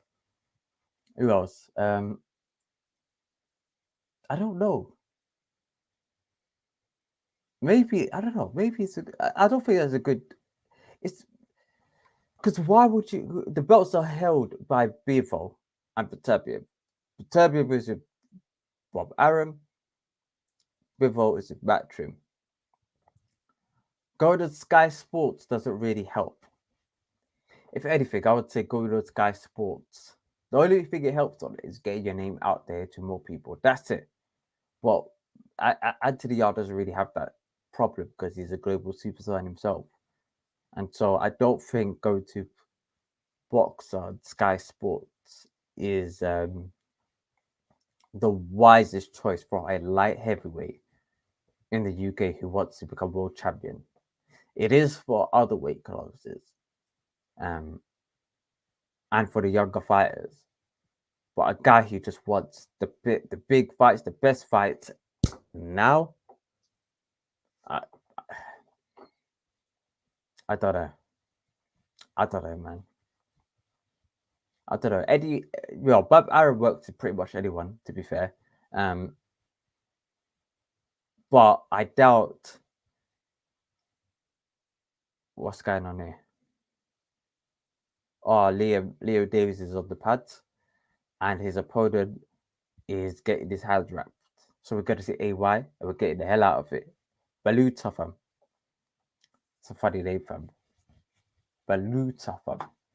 That's a bad boy name, yo. The more deeper, fam. Yeah, Baluta with bazooka, fam. Come on, bro. Nah, I don't know if I should stop saying that. Baluta with the bazooka, mad. Do you know what? The more I deep it, yeah. I don't think that's a good idea. To be fair, I think it's actually a bad idea for AY to go to Sky. I think the best place for him to go actually is more so to Zone. The audience that he has, it's a bit more like a younger audience. He's better off either going to, here we go, Anthony Yarde walking to the ring. We'll run through the comments quickly before we go to the AY start to the fight, and then we'll proceed on. What's got a better making a song, bro, with DJ Khaled called Varda Did, featuring Big Baby Miller. Instead of God did, Varda did. Major key. Hope Cuddle Turkey, bro.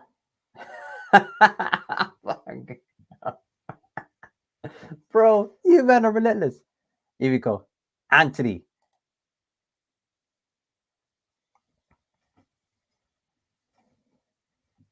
Anthony AY Yarde walking to the ring.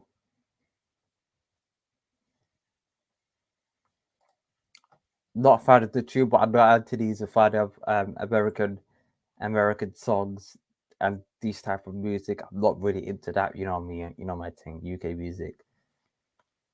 Old school grab UK rap. Old school hip hop. What else? Not really too much fan of drill, but you get the gist. Round 6, interesting. Put in your predictions, your last minute predictions in the comment section below. What round do you think Anthony Yarde will win this fight? If you think Anthony Yarde will win this fight, put it in the comment section below. Do you think this Bulgarian brother is going to cause him any level of discomfort, difficulty? Let me know. If any person's heard of him, all my Bulgarians, yeah, you might know what I'm talking about, yeah, because I had a lot of support for the Bulgarians after the Pulev fight. Let me know if this brother's game, yeah, because right now he's #1 light heavyweight in Bulgaria, but there's only 9 active Bulgarian light heavyweights. 9, really. So I don't know if he's superb, but it is what it is. Rocky Fielding, that's another name, but Rocky Fielding is fighting someone. Rocky Fielding is fighting someone. Who is Rocky Fielding fighting? Dan Aziz. Rocky Fielding is fighting Dan Aziz. Sky can give you the platform to traditional or more high-profile fighter. Interesting. Callum Smith was trained by Buddy McGirt now. Interesting. Didn't know that. Thanks for letting me know. Callum Smith is with Matchroom. I knew he was in Matchroom, but I knew his last fight was in Matchroom, but I didn't know whether he was with him to see he was still there. But thanks for letting me know. Yarde will KO this lad in about 3 rounds. Agreed. Stay good, Frank. AY might get a title shot, but will suck at doing big business on pay-per-view. No.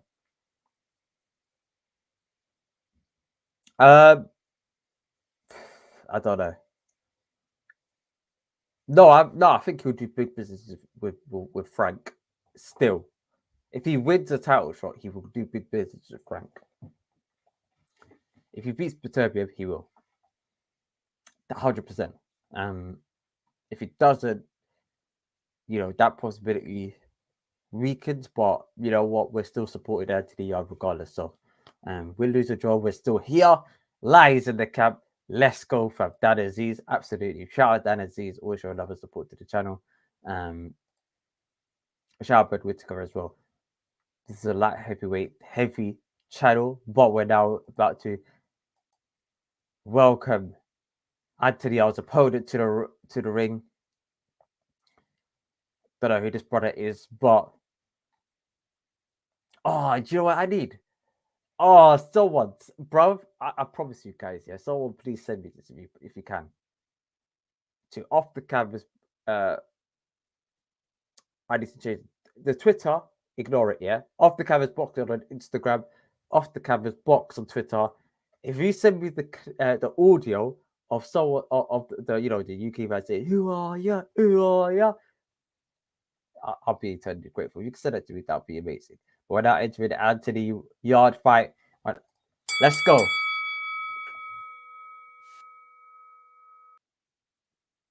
All right, we are now into Anthony Yarde fight. Last fight was last year, December against Lennon Arthur. Battered him, yeah? You can't stop me. No, I can't sing, sorry. I just got here. There's copyright, man. You start singing, you'll think you got your voice is too good, man. And they'll lock off the thing. Double jab to the body, jab to the body, or jab to the head, jab to the body by Anthony Yarde. Anthony Yarde's footwork is looking better at this fight. 1, 2, hook by Anthony Yarde. Hook to the body by Anthony Yarde. Left hook to the body. Fake. I like this. Jab to the body by Anthony Yarde. Jab to the head, jab to the body by Anthony Yarde. This fight progressing nicely. 2 minutes on the clock. Right hand by Anthony Yarde. Jab. Left hook. Right hook to the body. Right uppercut. What a 3-punch combination. Anthony Yarde's looking good, but overall concern is that his hands are too low. That maybe because the level of opponent isn't at the level that is that great, but at the same time, I would prefer his hands to be a little bit more raised. But that's just me. Where the Adidas bottom, bro, that Adidas bottom is cold, fam. Suede Adidas. Is that camel or suede? I don't know, but it's cold.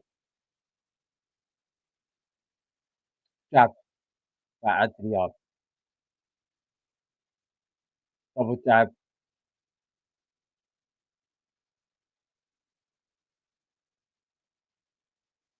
The Bulgarian light heavyweight is not really doing much. He's just walking it down. Right hand by Anthony Yarde. Fake double jab. Double jab, right hand jab by Anthony. AY is looking decent in the fight. Oh, good hip to body by. I'm not gonna pronounce your name, but jab, right hand by Anthony Yarde.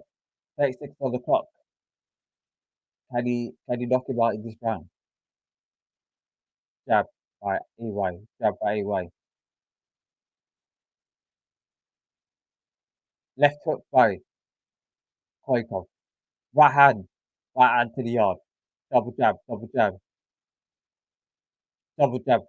Hook. Good work by Anthony Yarde. Anthony Yarde's looking decent in this fight, but he's getting caught with some funny shots which I think he needs to really hold it on and protect that defense a little bit more in the next couple of rounds. But so far, so good. Big up Anthony Yarde.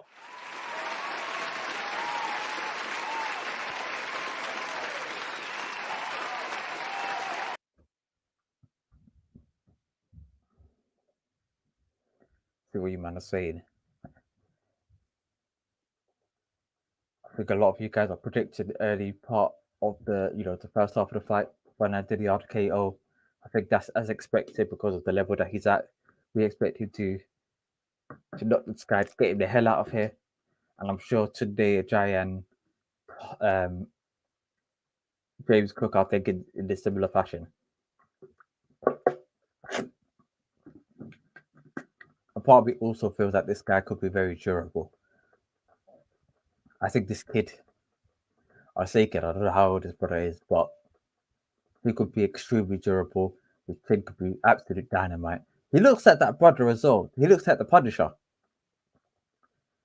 Okay, let's go. Oh, left hook. Left hook by Koyikov. Koyikov is trying to go for it, you know. God, I miss you guys. I miss you a lot.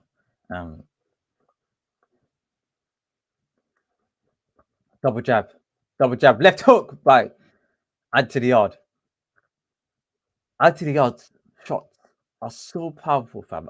Like, even I got a bit of a headache watching it, fam. That's how deep it is.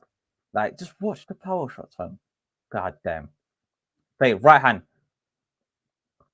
Right hook to the body by Anthony Yarde. Left hook. Oh, left hook by Anthony Yarde. Double jab. Let's go. Let's cook him. I said round 2.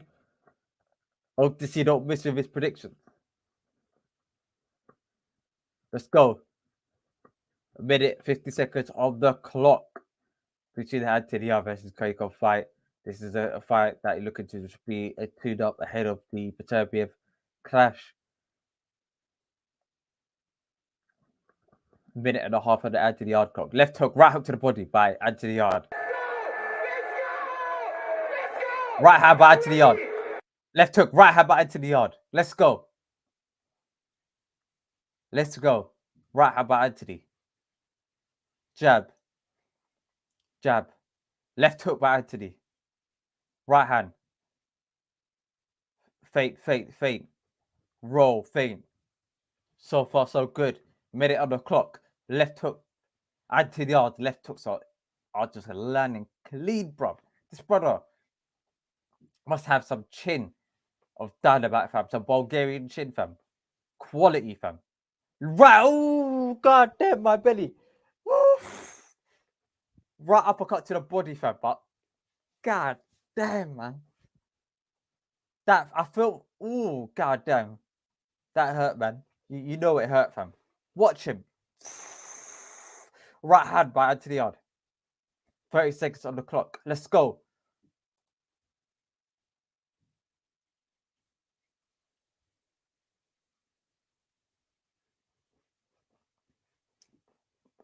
One hour, 20 seconds left on the clock in round number 2. It doesn't look like it's going to be a knockout in the next couple of seconds, but oh, left hook by Anthony Yarde. Right hand, left hook, uppercut. Left hook, right hand, left hook. Double jab to the body. Right hand by Anthony Yarde. Oh, close. But we're here now. Let's go. Round number 3, Anthony Yarde versus Koikov fight. James Cook giving Anthony Yarde water.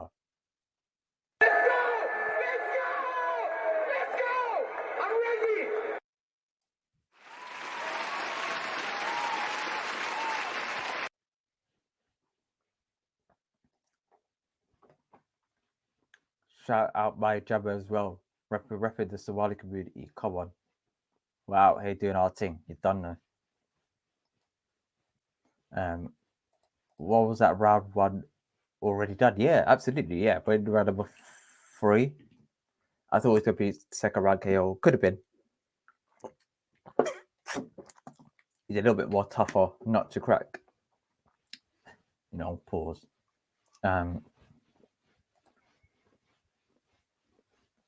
By success, I suspect Aywa's going to get him the hell out of here without into round number 3.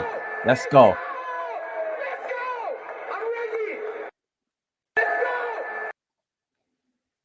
Jab, AY. The guy's catching Yarde with a couple of shots, you know. I'm not like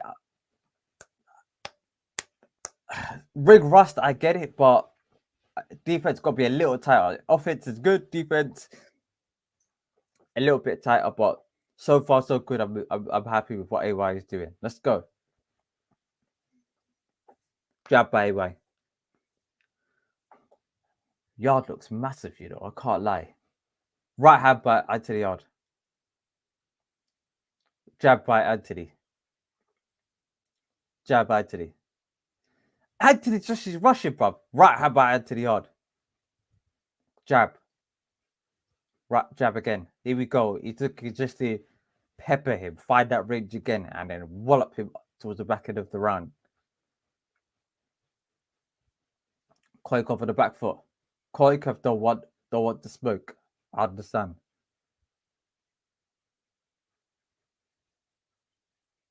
Let's go. Double jab, right hand to the body.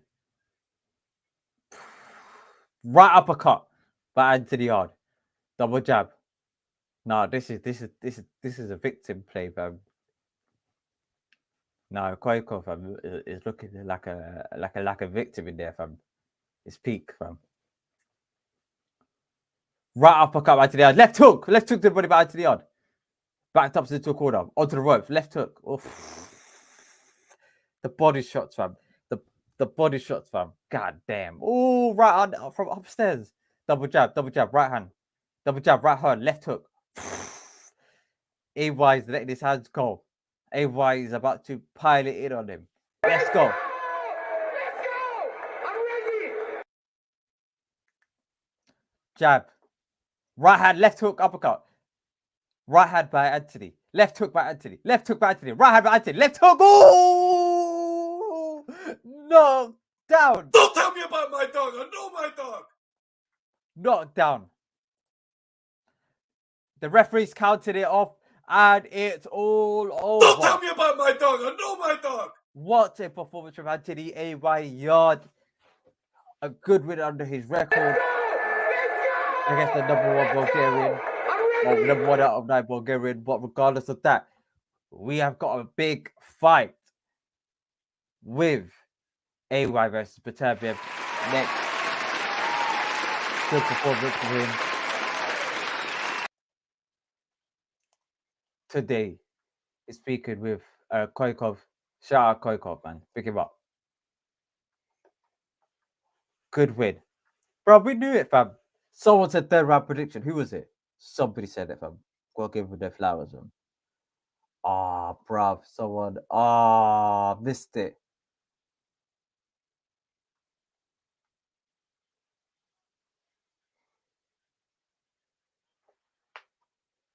Trust me, fam. Easy prediction, fam. This is easy, fam. Listen, guys. Easy, fam.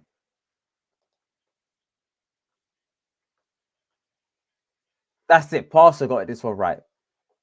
Pastor got it right. Spot on. Well done. Spot on. If Yarde was on Sky, he won't be fighting in big goals. You know what? Shout out Anthony Yarde. Shout out Anthony Yarde.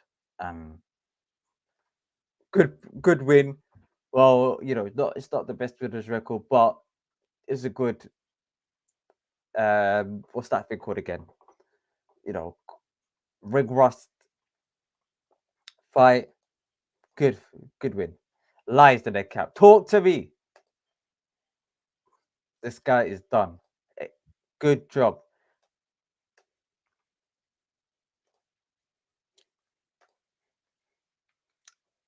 Round number 3 win. Pick up Koikov. Anthony, the beast from the East Yard. Well done, man.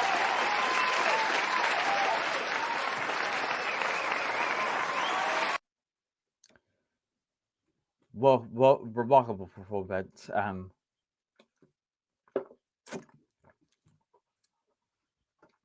Overall,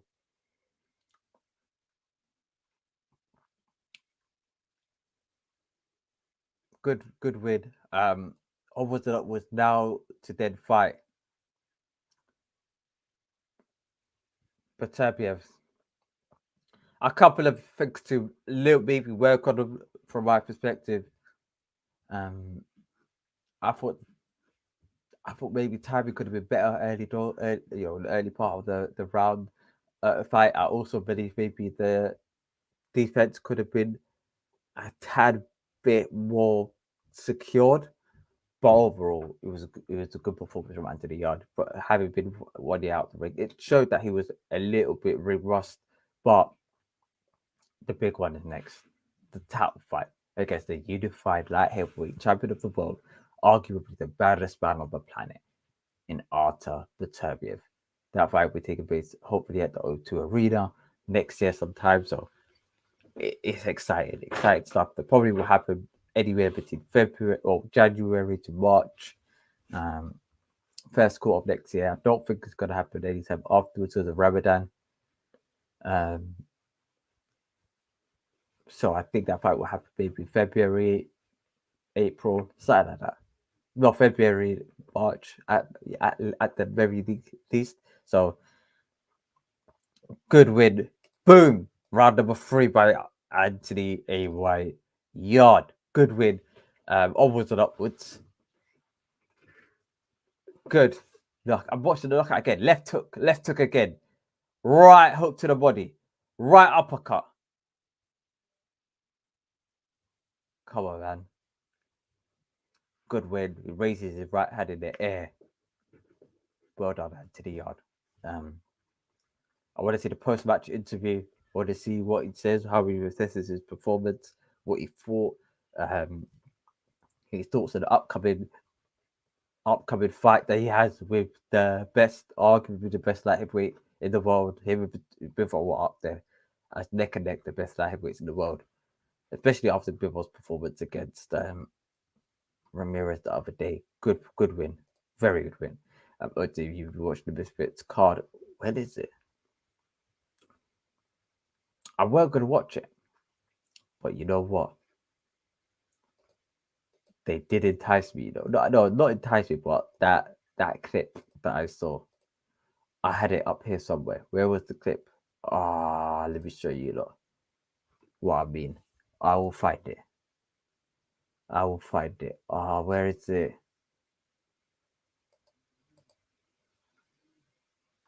Where is it?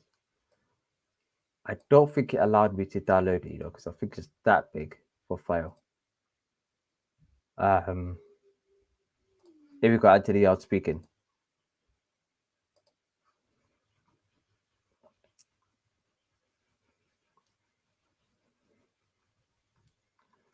Where is the Misfits card?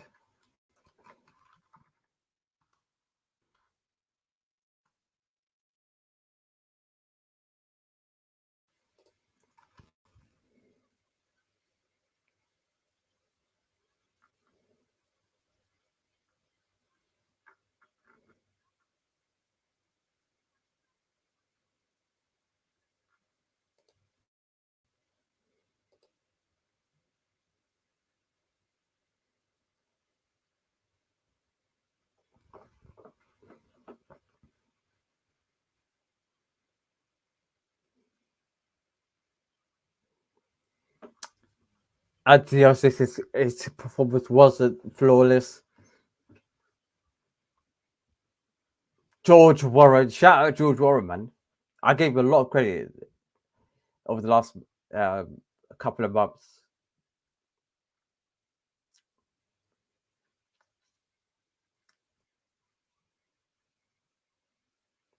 Wow, it's happening at the OVO Arena, January the 28th. Wow. I'm excited.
Then they talk about Ultimate Turbiev.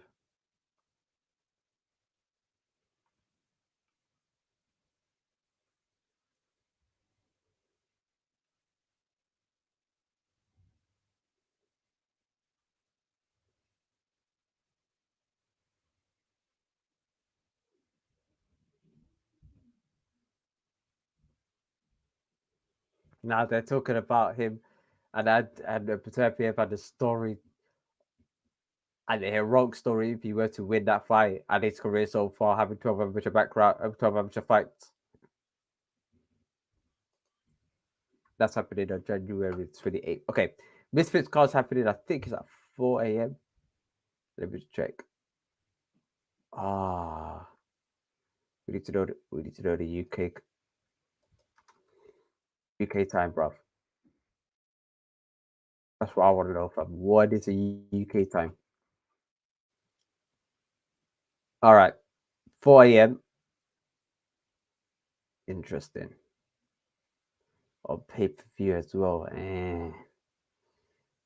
4 at 5 a.m. No, we do like reactions to Misfit cards in general, but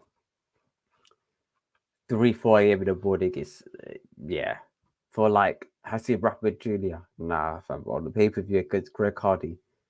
Wait, Greg Hardy is this that Hardy, like the Hardy brothers, the wrestler? Yeah, could be. Is it? It's got to be the Hardy brothers, right? Greg Hardy is he's wrestler. I swear to God, he's a wrestler. American football player. Nah, no. We're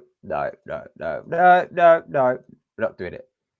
If this is a UK one and it was the guys that I know, I'd say cool. But this is like Americanized version of Misfits card fan, which I'm here for it. I like the scuffle that happened yesterday with the KSI did it. That is Anthony Taylor as well did it. That is as well. But regardless of that, even them, like I don't think it's a big fight that I want to see. Like Hassie Rapper Jr. get back into the ring. If it was UK guys, that I can understand. I think Katie's on the card, but like I'll watch it. Then I'll maybe catch it out on the next day, but probably not. Doing it live, unfortunately. But we'll be here live next week actually for the watch along between Dillian White. Let me just get it right. It's next week, right? I'm not bugging out. It's next week, right? I do hope I'm getting the dates right. Because if I'm not getting the dates right, I'm just gonna look like a div. I mean, I kind of, but yeah. I swear it's next week. When is the Dillian White card? The next week, right? Yeah. Let me know. Dillian versus Franklin. Dillian White versus Jimmy Franklin will be taking place on. Come on, man. November 26th, which is next week, Saturday. Yep, we'll be doing a watch alongs for that. Craig Richards is on the other card against Bolotniks. You've got Fabio Wardley in the ring against Nathan Coleman. Good fight. So we've got a good card on our hands next week, guys. Okay, none of this flipping. What's my man's name again? None of this. What's my man? You don't know what I'm talking about. Ethan James, Keenan White. Nah, we're not on that, fam. No, we can watch Craig Richards. We can watch Fabio Wardley. We can watch these, man. Okay, these are the man we want to see, fam. We want to see Dillian White. These are the guys we want to see, fam. Wardley versus Coleman. Good fights. Trust me, bro. That's what I'm saying. I didn't want to say it. I didn't want to say it.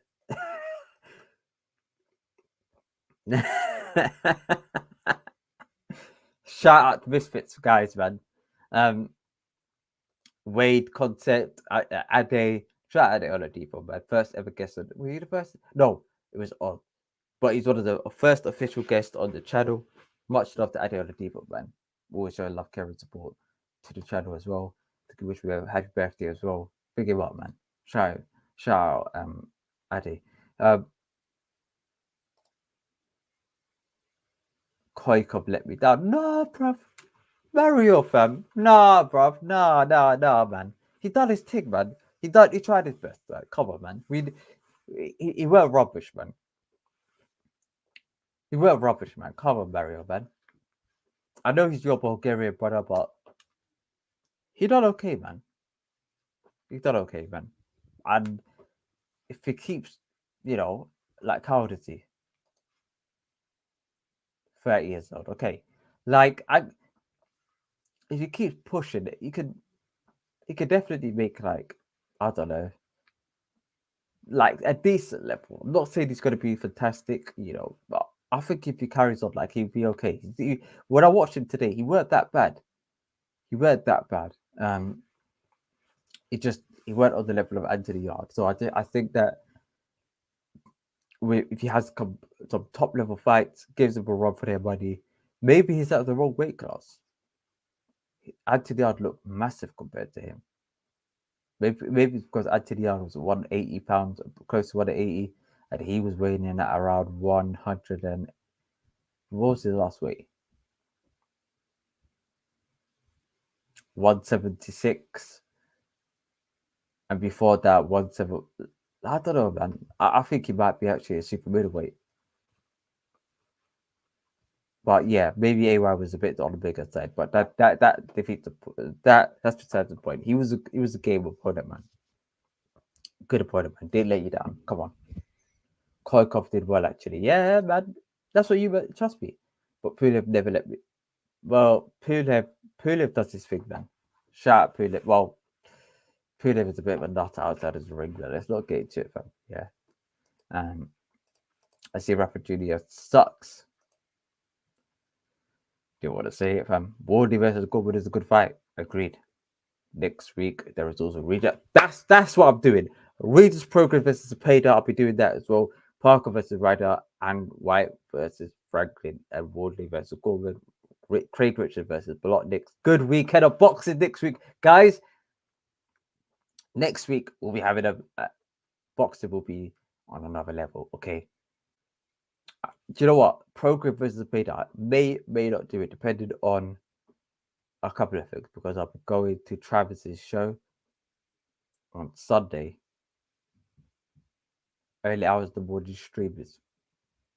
I mean, I could do it, like me. OTC does his thing. Come on, but I'll let you know. I think I'm happy to do it, but where is it actually? Just clocked it.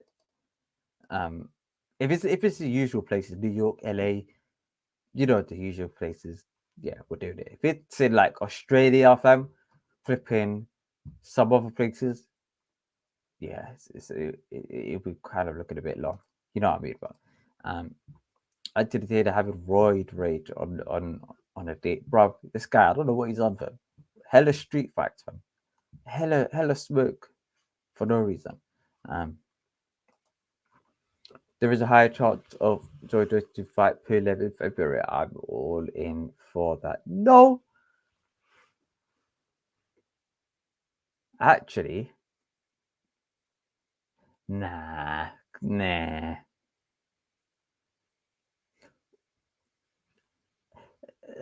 Depends on the hotel, because Hearn is really throwing a spanner in the works with the Hergovich mandatory, and apparently, according to the rule book, the mandatory has to be fulfilled. The IBF mandatory has to be fulfilled. So Usyk has to fight Filip Hergovich next, non-negotiable, by the rule book. Now Eddie Hearn could cut a deal, well, Eddie, man. He's gonna ask for like some mad step aside fee, fam. Some mad step aside fee. But then after that is the WBO mandatory. Like, are we even going to get an undisputed? Fingers crossed we do. But I think with Eddie throwing the spanner in the works, it could be that Pulev does fight Joyce for that reason. It's possible because Joyce will be without an opponent. And I think Pulev is a good enough opponent for Joyce to fight, other than who else is there? Dillian, Did is fighting potentially fighting AJ. Ruiz is fighting Wilder, but if Ruiz loses to Wilder, but that's around the same time anyway. So yeah, it makes sense. Who else is there? Parker, who's beaten. Luz Ortiz is not really on that level anymore. Who else? Michael Hunter, don't want to see that fight. Frank Sanchez, don't want to see that fight. So really, yeah, you could be right. Could be on something. Or like, yeah, you could be on something. It's possible. Big up. I have boxing. Much love, man. Boxing. I boxing hard. Sorry. Much love to them, man. Big up. Because Joyce says he can face Luis Ortiz or Pulev in his next fight. That is why he's trying to sing that as well. That you know what? But the more I deep it, you could be onto something, Mario. Can't lie, Mario, you could be onto something. The lion is back. Come on. That's what. Trust me. The lion is back. Let's go, fam. Bruv, I'm gassed, man. Let's go! I'm ready! Don't tell me about my dog. I know my dog. Bruv, thanks for reminding me, man. Big him up, man. Anthony AY, the problem. Yarde. Do you know what? I think they might need their new nickname, I can't lie. Anthony the Lion. Yarde, fam. Dr. Ring. Anthony. Stacking yards. Nah, it don't work, fam. We'll stick with AY. We've got to think of something new, fam. We done it with, Savannah the Fire Marshal. Come on. That was a bad boy one, I can't lie. Savannah the Fire Marshal, fam. Hear what I'm saying? That's bad boy. Because she's got smoke in her arms. Fam, don't tilt to be nice. Let's go. Anyway, fucking hell, fucking. Sorry. Joyce beats Ortiz and Pulev easy. I agreed. Both are boss. Now Mario agreed, but I think Mario was talking about the likelihood of them fighting each other, and I think that's definitely doable. I think Pulev may cause Joyce some problems because Pulev has got like some granite chin, and he's always just always coming forward, like he's always like ready to go, and he won't just fold over like all of the other opponents that Joyce has had. This is past his best, but Joyce is not quick enough to cause Pulev problems that Pulev wouldn't be able to handle at his late age, if that makes sense. Joyce is not like flipping lightning quick. Joyce is about 38 years old himself, so it's hardly like bloody two youngsters fighting each other. These are like big men. Ortiz won't cause any problems. Pulev, some difficulty, not too much. He'll get knocked out same way as Parker, but it'll be a good fight. That I can't believe it, but I think Pulev Joyce actually might be the best fight that we can make next.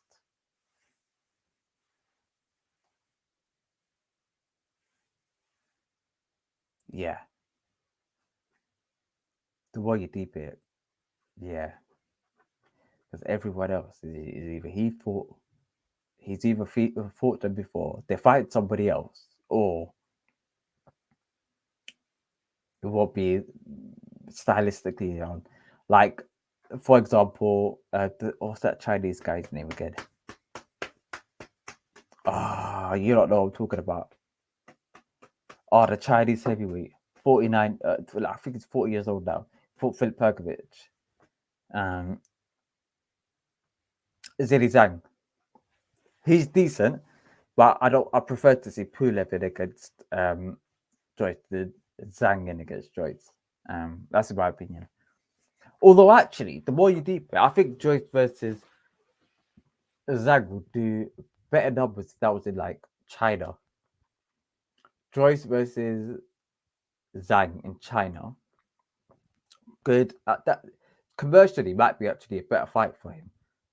But really, stylistically, I think Pulev might be a better opponent. That's in my opinion.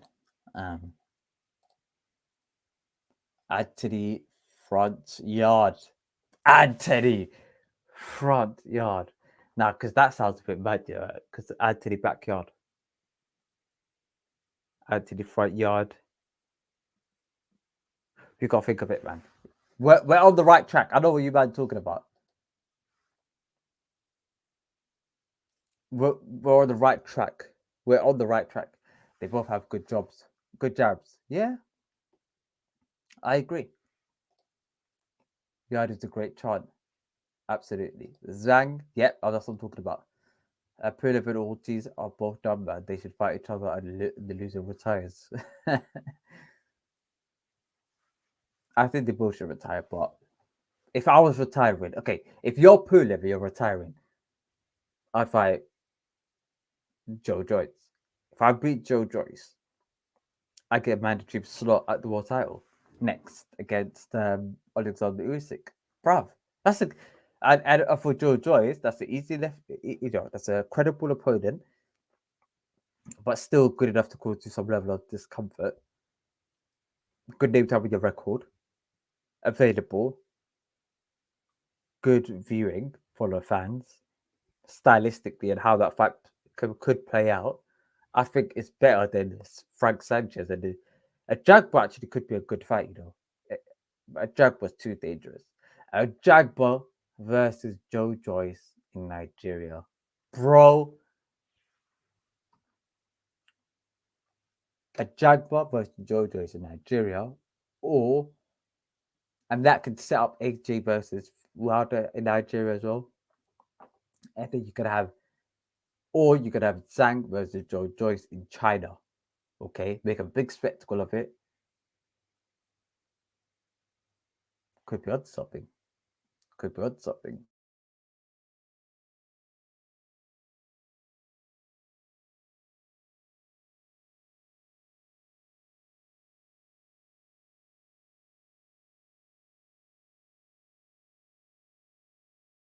PED Pulev. Nah, come on. Because you know what? If I speak, shout out Jose. They even had already talked with Pulev and about this fight. Do you think Chisora won the Pulev fight? I don't think so. Marcus McDonald was bad referee. I actually done a watch along Mario for this fight, and I thought Pulev won that fight. But looking back at it, a lot of people were saying it was close to Zoro, just about won. I thought Pulev won. Me personally, I thought Pulev done enough. He jabbed too much. He won that fight. But it was I also believe that it was a very close fight, and Pulev just about won. So Chisora just about won. So I think that's fair. Rumble in the jungle, fam. It could be, yo, the ideas. I kid you not, yeah. On these streams, you come up with some ideas, you know, and I can't lie. These are some golden ones, you know. These are some bad boy ones. Zhang versus Joyce in China, fam. Yeah, that's what I'll have me a bit of that. Joyce versus a Jagba. Good level of opponent in Nigeria. Yeah, I like that. I like that as well. It was Joyce Pulev. The more you deep it, a Jagba Nigeria one seems like the right one, you know. A Jagba Nigeria or Zhang in China. That is quality. You get your name out there, you make a lot of money, you fight a credible name. You know, is it easier level of opponent to then fight for world title as well, and potentially get yourself a lot more money when you get there. Yeah, that's what I need. That's what I trust me. And then you can fight a Jagba Nigeria, and you can fight Zhang in China, and then you can fight Usyk in London. Yeah, bro, I kid you not. Yeah, when the Usyk fight comes around, the peas that will be running for you, yeah, it will be more than if you had been fighting absolute bombs for the next couple of years. Bro, the money that you would make would be more than fighting bombs. Bruv, that's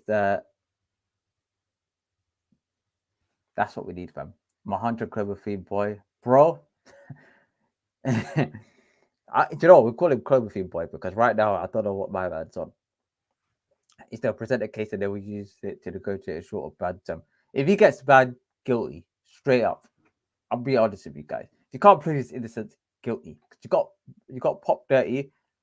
I know it's harsh. I know it's tough because you could be just sitting there doing your thing, eating the right food, out of the blue, you're banned. Huh? Banned for what? Cloverfield. Surely it's not a lot, is it? Yeah, no, well, it's not a lot. It's like trace amount, like very, very minimal amounts. Don't know how you got into your system, but minimal amounts. You sit there thinking, huh? That your head will be gone. Go look around, go in the labs. They'll be like, bruv, we don't know either. They speak. You get banned, swallow your L. You're gonna keep it stepping, fam. It's you know, if he's genuinely innocent, it's peak, but you unfortunately got caught with the murder weapon. Not really much you can do. Not really much you can do. You got caught with the murder weapon. You've got no alibi. All roads lead to you, fam. So it's peak on the streets. And it's sad, but it is the fight over? Absolutely. And Anthony AY Yard caused my man Koikov some real stomach ache, fam. Some real belly ache pain. Shout out Koikov, but yeah, he needed an ice pack on his stomach, fam. 3-round KO. Easy peasy lemon squeezy. Let's go. Joyce versus White would be good if White looks good versus Franklin. The thing is, Joyce, I think the winner of that fight would be fighting Anthony Joshua. So that's the problem. Joyce would be left in the dark. Sad. If Joyce was with Eddie, we won't be having this issue. If Joyce was with Eddie, we won't be having this issue. Joyce was Chisora in Africa. Ooh! Hey, this is what I'm talking about. I don't want Chisora. Like, let's just say Chisora gets battered by Fury. Like, bro, that's enough now. Please, I beg you. One more. If you're gonna have one more fight, not against Joyce, man. No, man, I can't, man. I can't. Please, no. If he looks good against Fury, one more in Africa, that's it. After that, no more, man. Please, no more, please. Because I really like Chisora, man. I don't want it to be a vegetable, fam. In about 10 years' time, he can't talk properly. I can't talk properly, fam. But like, we don't want it to be. We don't want him to be flipping like, nah, man. I can't bear the thought, man. Please. My dream matchup is Pilla versus Klitschko too. That ain't happening. I think Pilla would smoke him now, bruv. Klitschko's got a strap in his hand as we speak, fam. Klitschko's a bit preoccupied, fam. He's out here legging man in Ukraine, fam, taking man out. Yeah, Klitschko is on a different level of smoke, fam. He's out here with semi-automatic assault rifles, yeah, out here just taking man out, fam. He's on the strip, fam. So if he's on the strip, I hate to break it to you, that fight ain't happening, fam. Not in a million years, fam. It's peak out here, fam. He's out here just, fam. I can imagine, fam. Just imagine watching me, yeah, and just going like, you got like a split screen over to my man, and he's rested up for more in the middle of like the woods, the tent, and the strap, fam. It's peak on the streets, fam. It's peak, yeah. But that fight ain't happening. Not in a million years. Might be some other Klitschko you might be talking about, but not Vlad. Not Vlad, fam.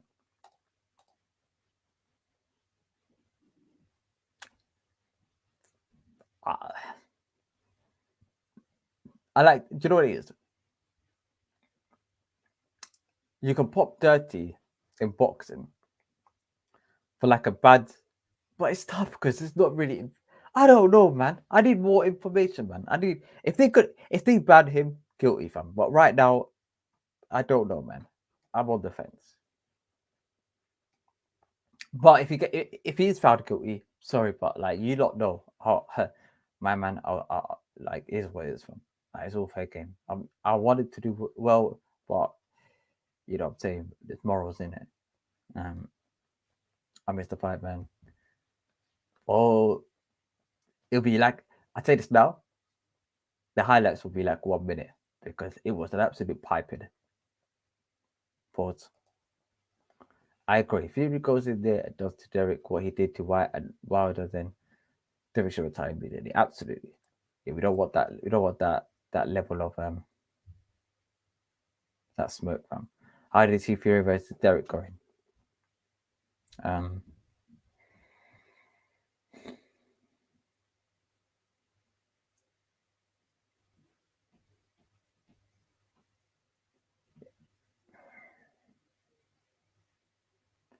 Inside 7 rounds, 8 rounds, Derek's getting smoked. Sorry. I love Derek, man, but he's getting smoked inside 8 rounds. I say inside 8 because I do believe that he may even be toyed with him for a couple of the rounds. I just like, plodding away, having like just having a stroll. You understand? When Chisoro's absolutely hurt, I think he just do that. You know what I'm saying? So I said this maybe, I think it's gonna be a KO, Fury KO, round about 8. The reason why I say 8 because I'm not for Dylan. It was like he got knocked out around 6. I think that Chisora will get knocked out by one shot. I think you're gonna have to start to knock out Chisora. You're gonna have to start mauling him. You saw what happened with Parker with Chisora. Parker had Chisora hurt round number 3, and Chisora lasted 12 rounds. It's like Chisora is that guy, fam. Like you're not. It's gonna take a lot to get Chisora out there, especially a Chisora that's like fully motivated, ready to take off your head, and he's fighting for a world title. Nah, that guy is not letting it down. AJ versus Wilder Nigeria, I would go. I would go, fam. Bruv, I would go. Depends on the ticket. What's flights to Nigeria saying, fam? Flights to Lagos, fam. Happy to the butcher, fam. Then that's what it is. Hey! Hey! God damn. Nah. Nah, come on, man. Let's do it for like next year. Oh my goodness. Oh my goodness.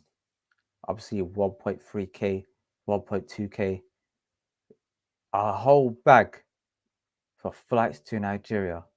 Nah. Surely, man. Nah, ain't no way. Ain't no way, fam. Alright, let's go next year. Let's go. If AG fights in March, okay, let's say September the 1st. Return, no, September the 4th to September the 10th. Cool, let's go. Nigeria.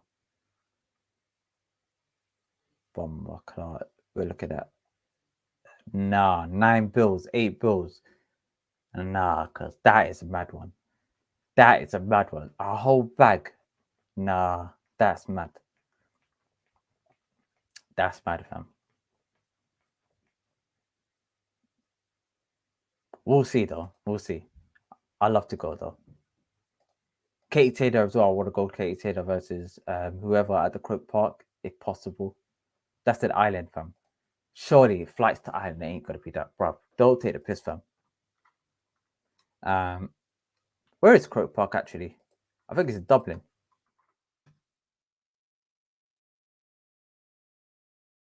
It's Dublin, yeah, it's in Dublin. So yeah, flight to Dublin from the UK. Come on, man. That's light work. I could do that, man. Bruv. Hold on.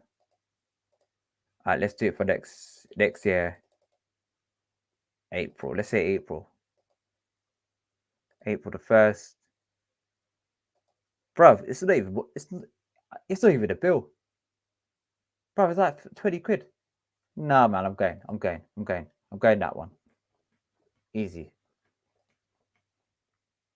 It's Ireland as well. It's about an hour. Yeah, round trip, 56 minutes. It's an hour. I could go to Ireland and come back. Well, think about that, guys. I know I'm thinking out loud, but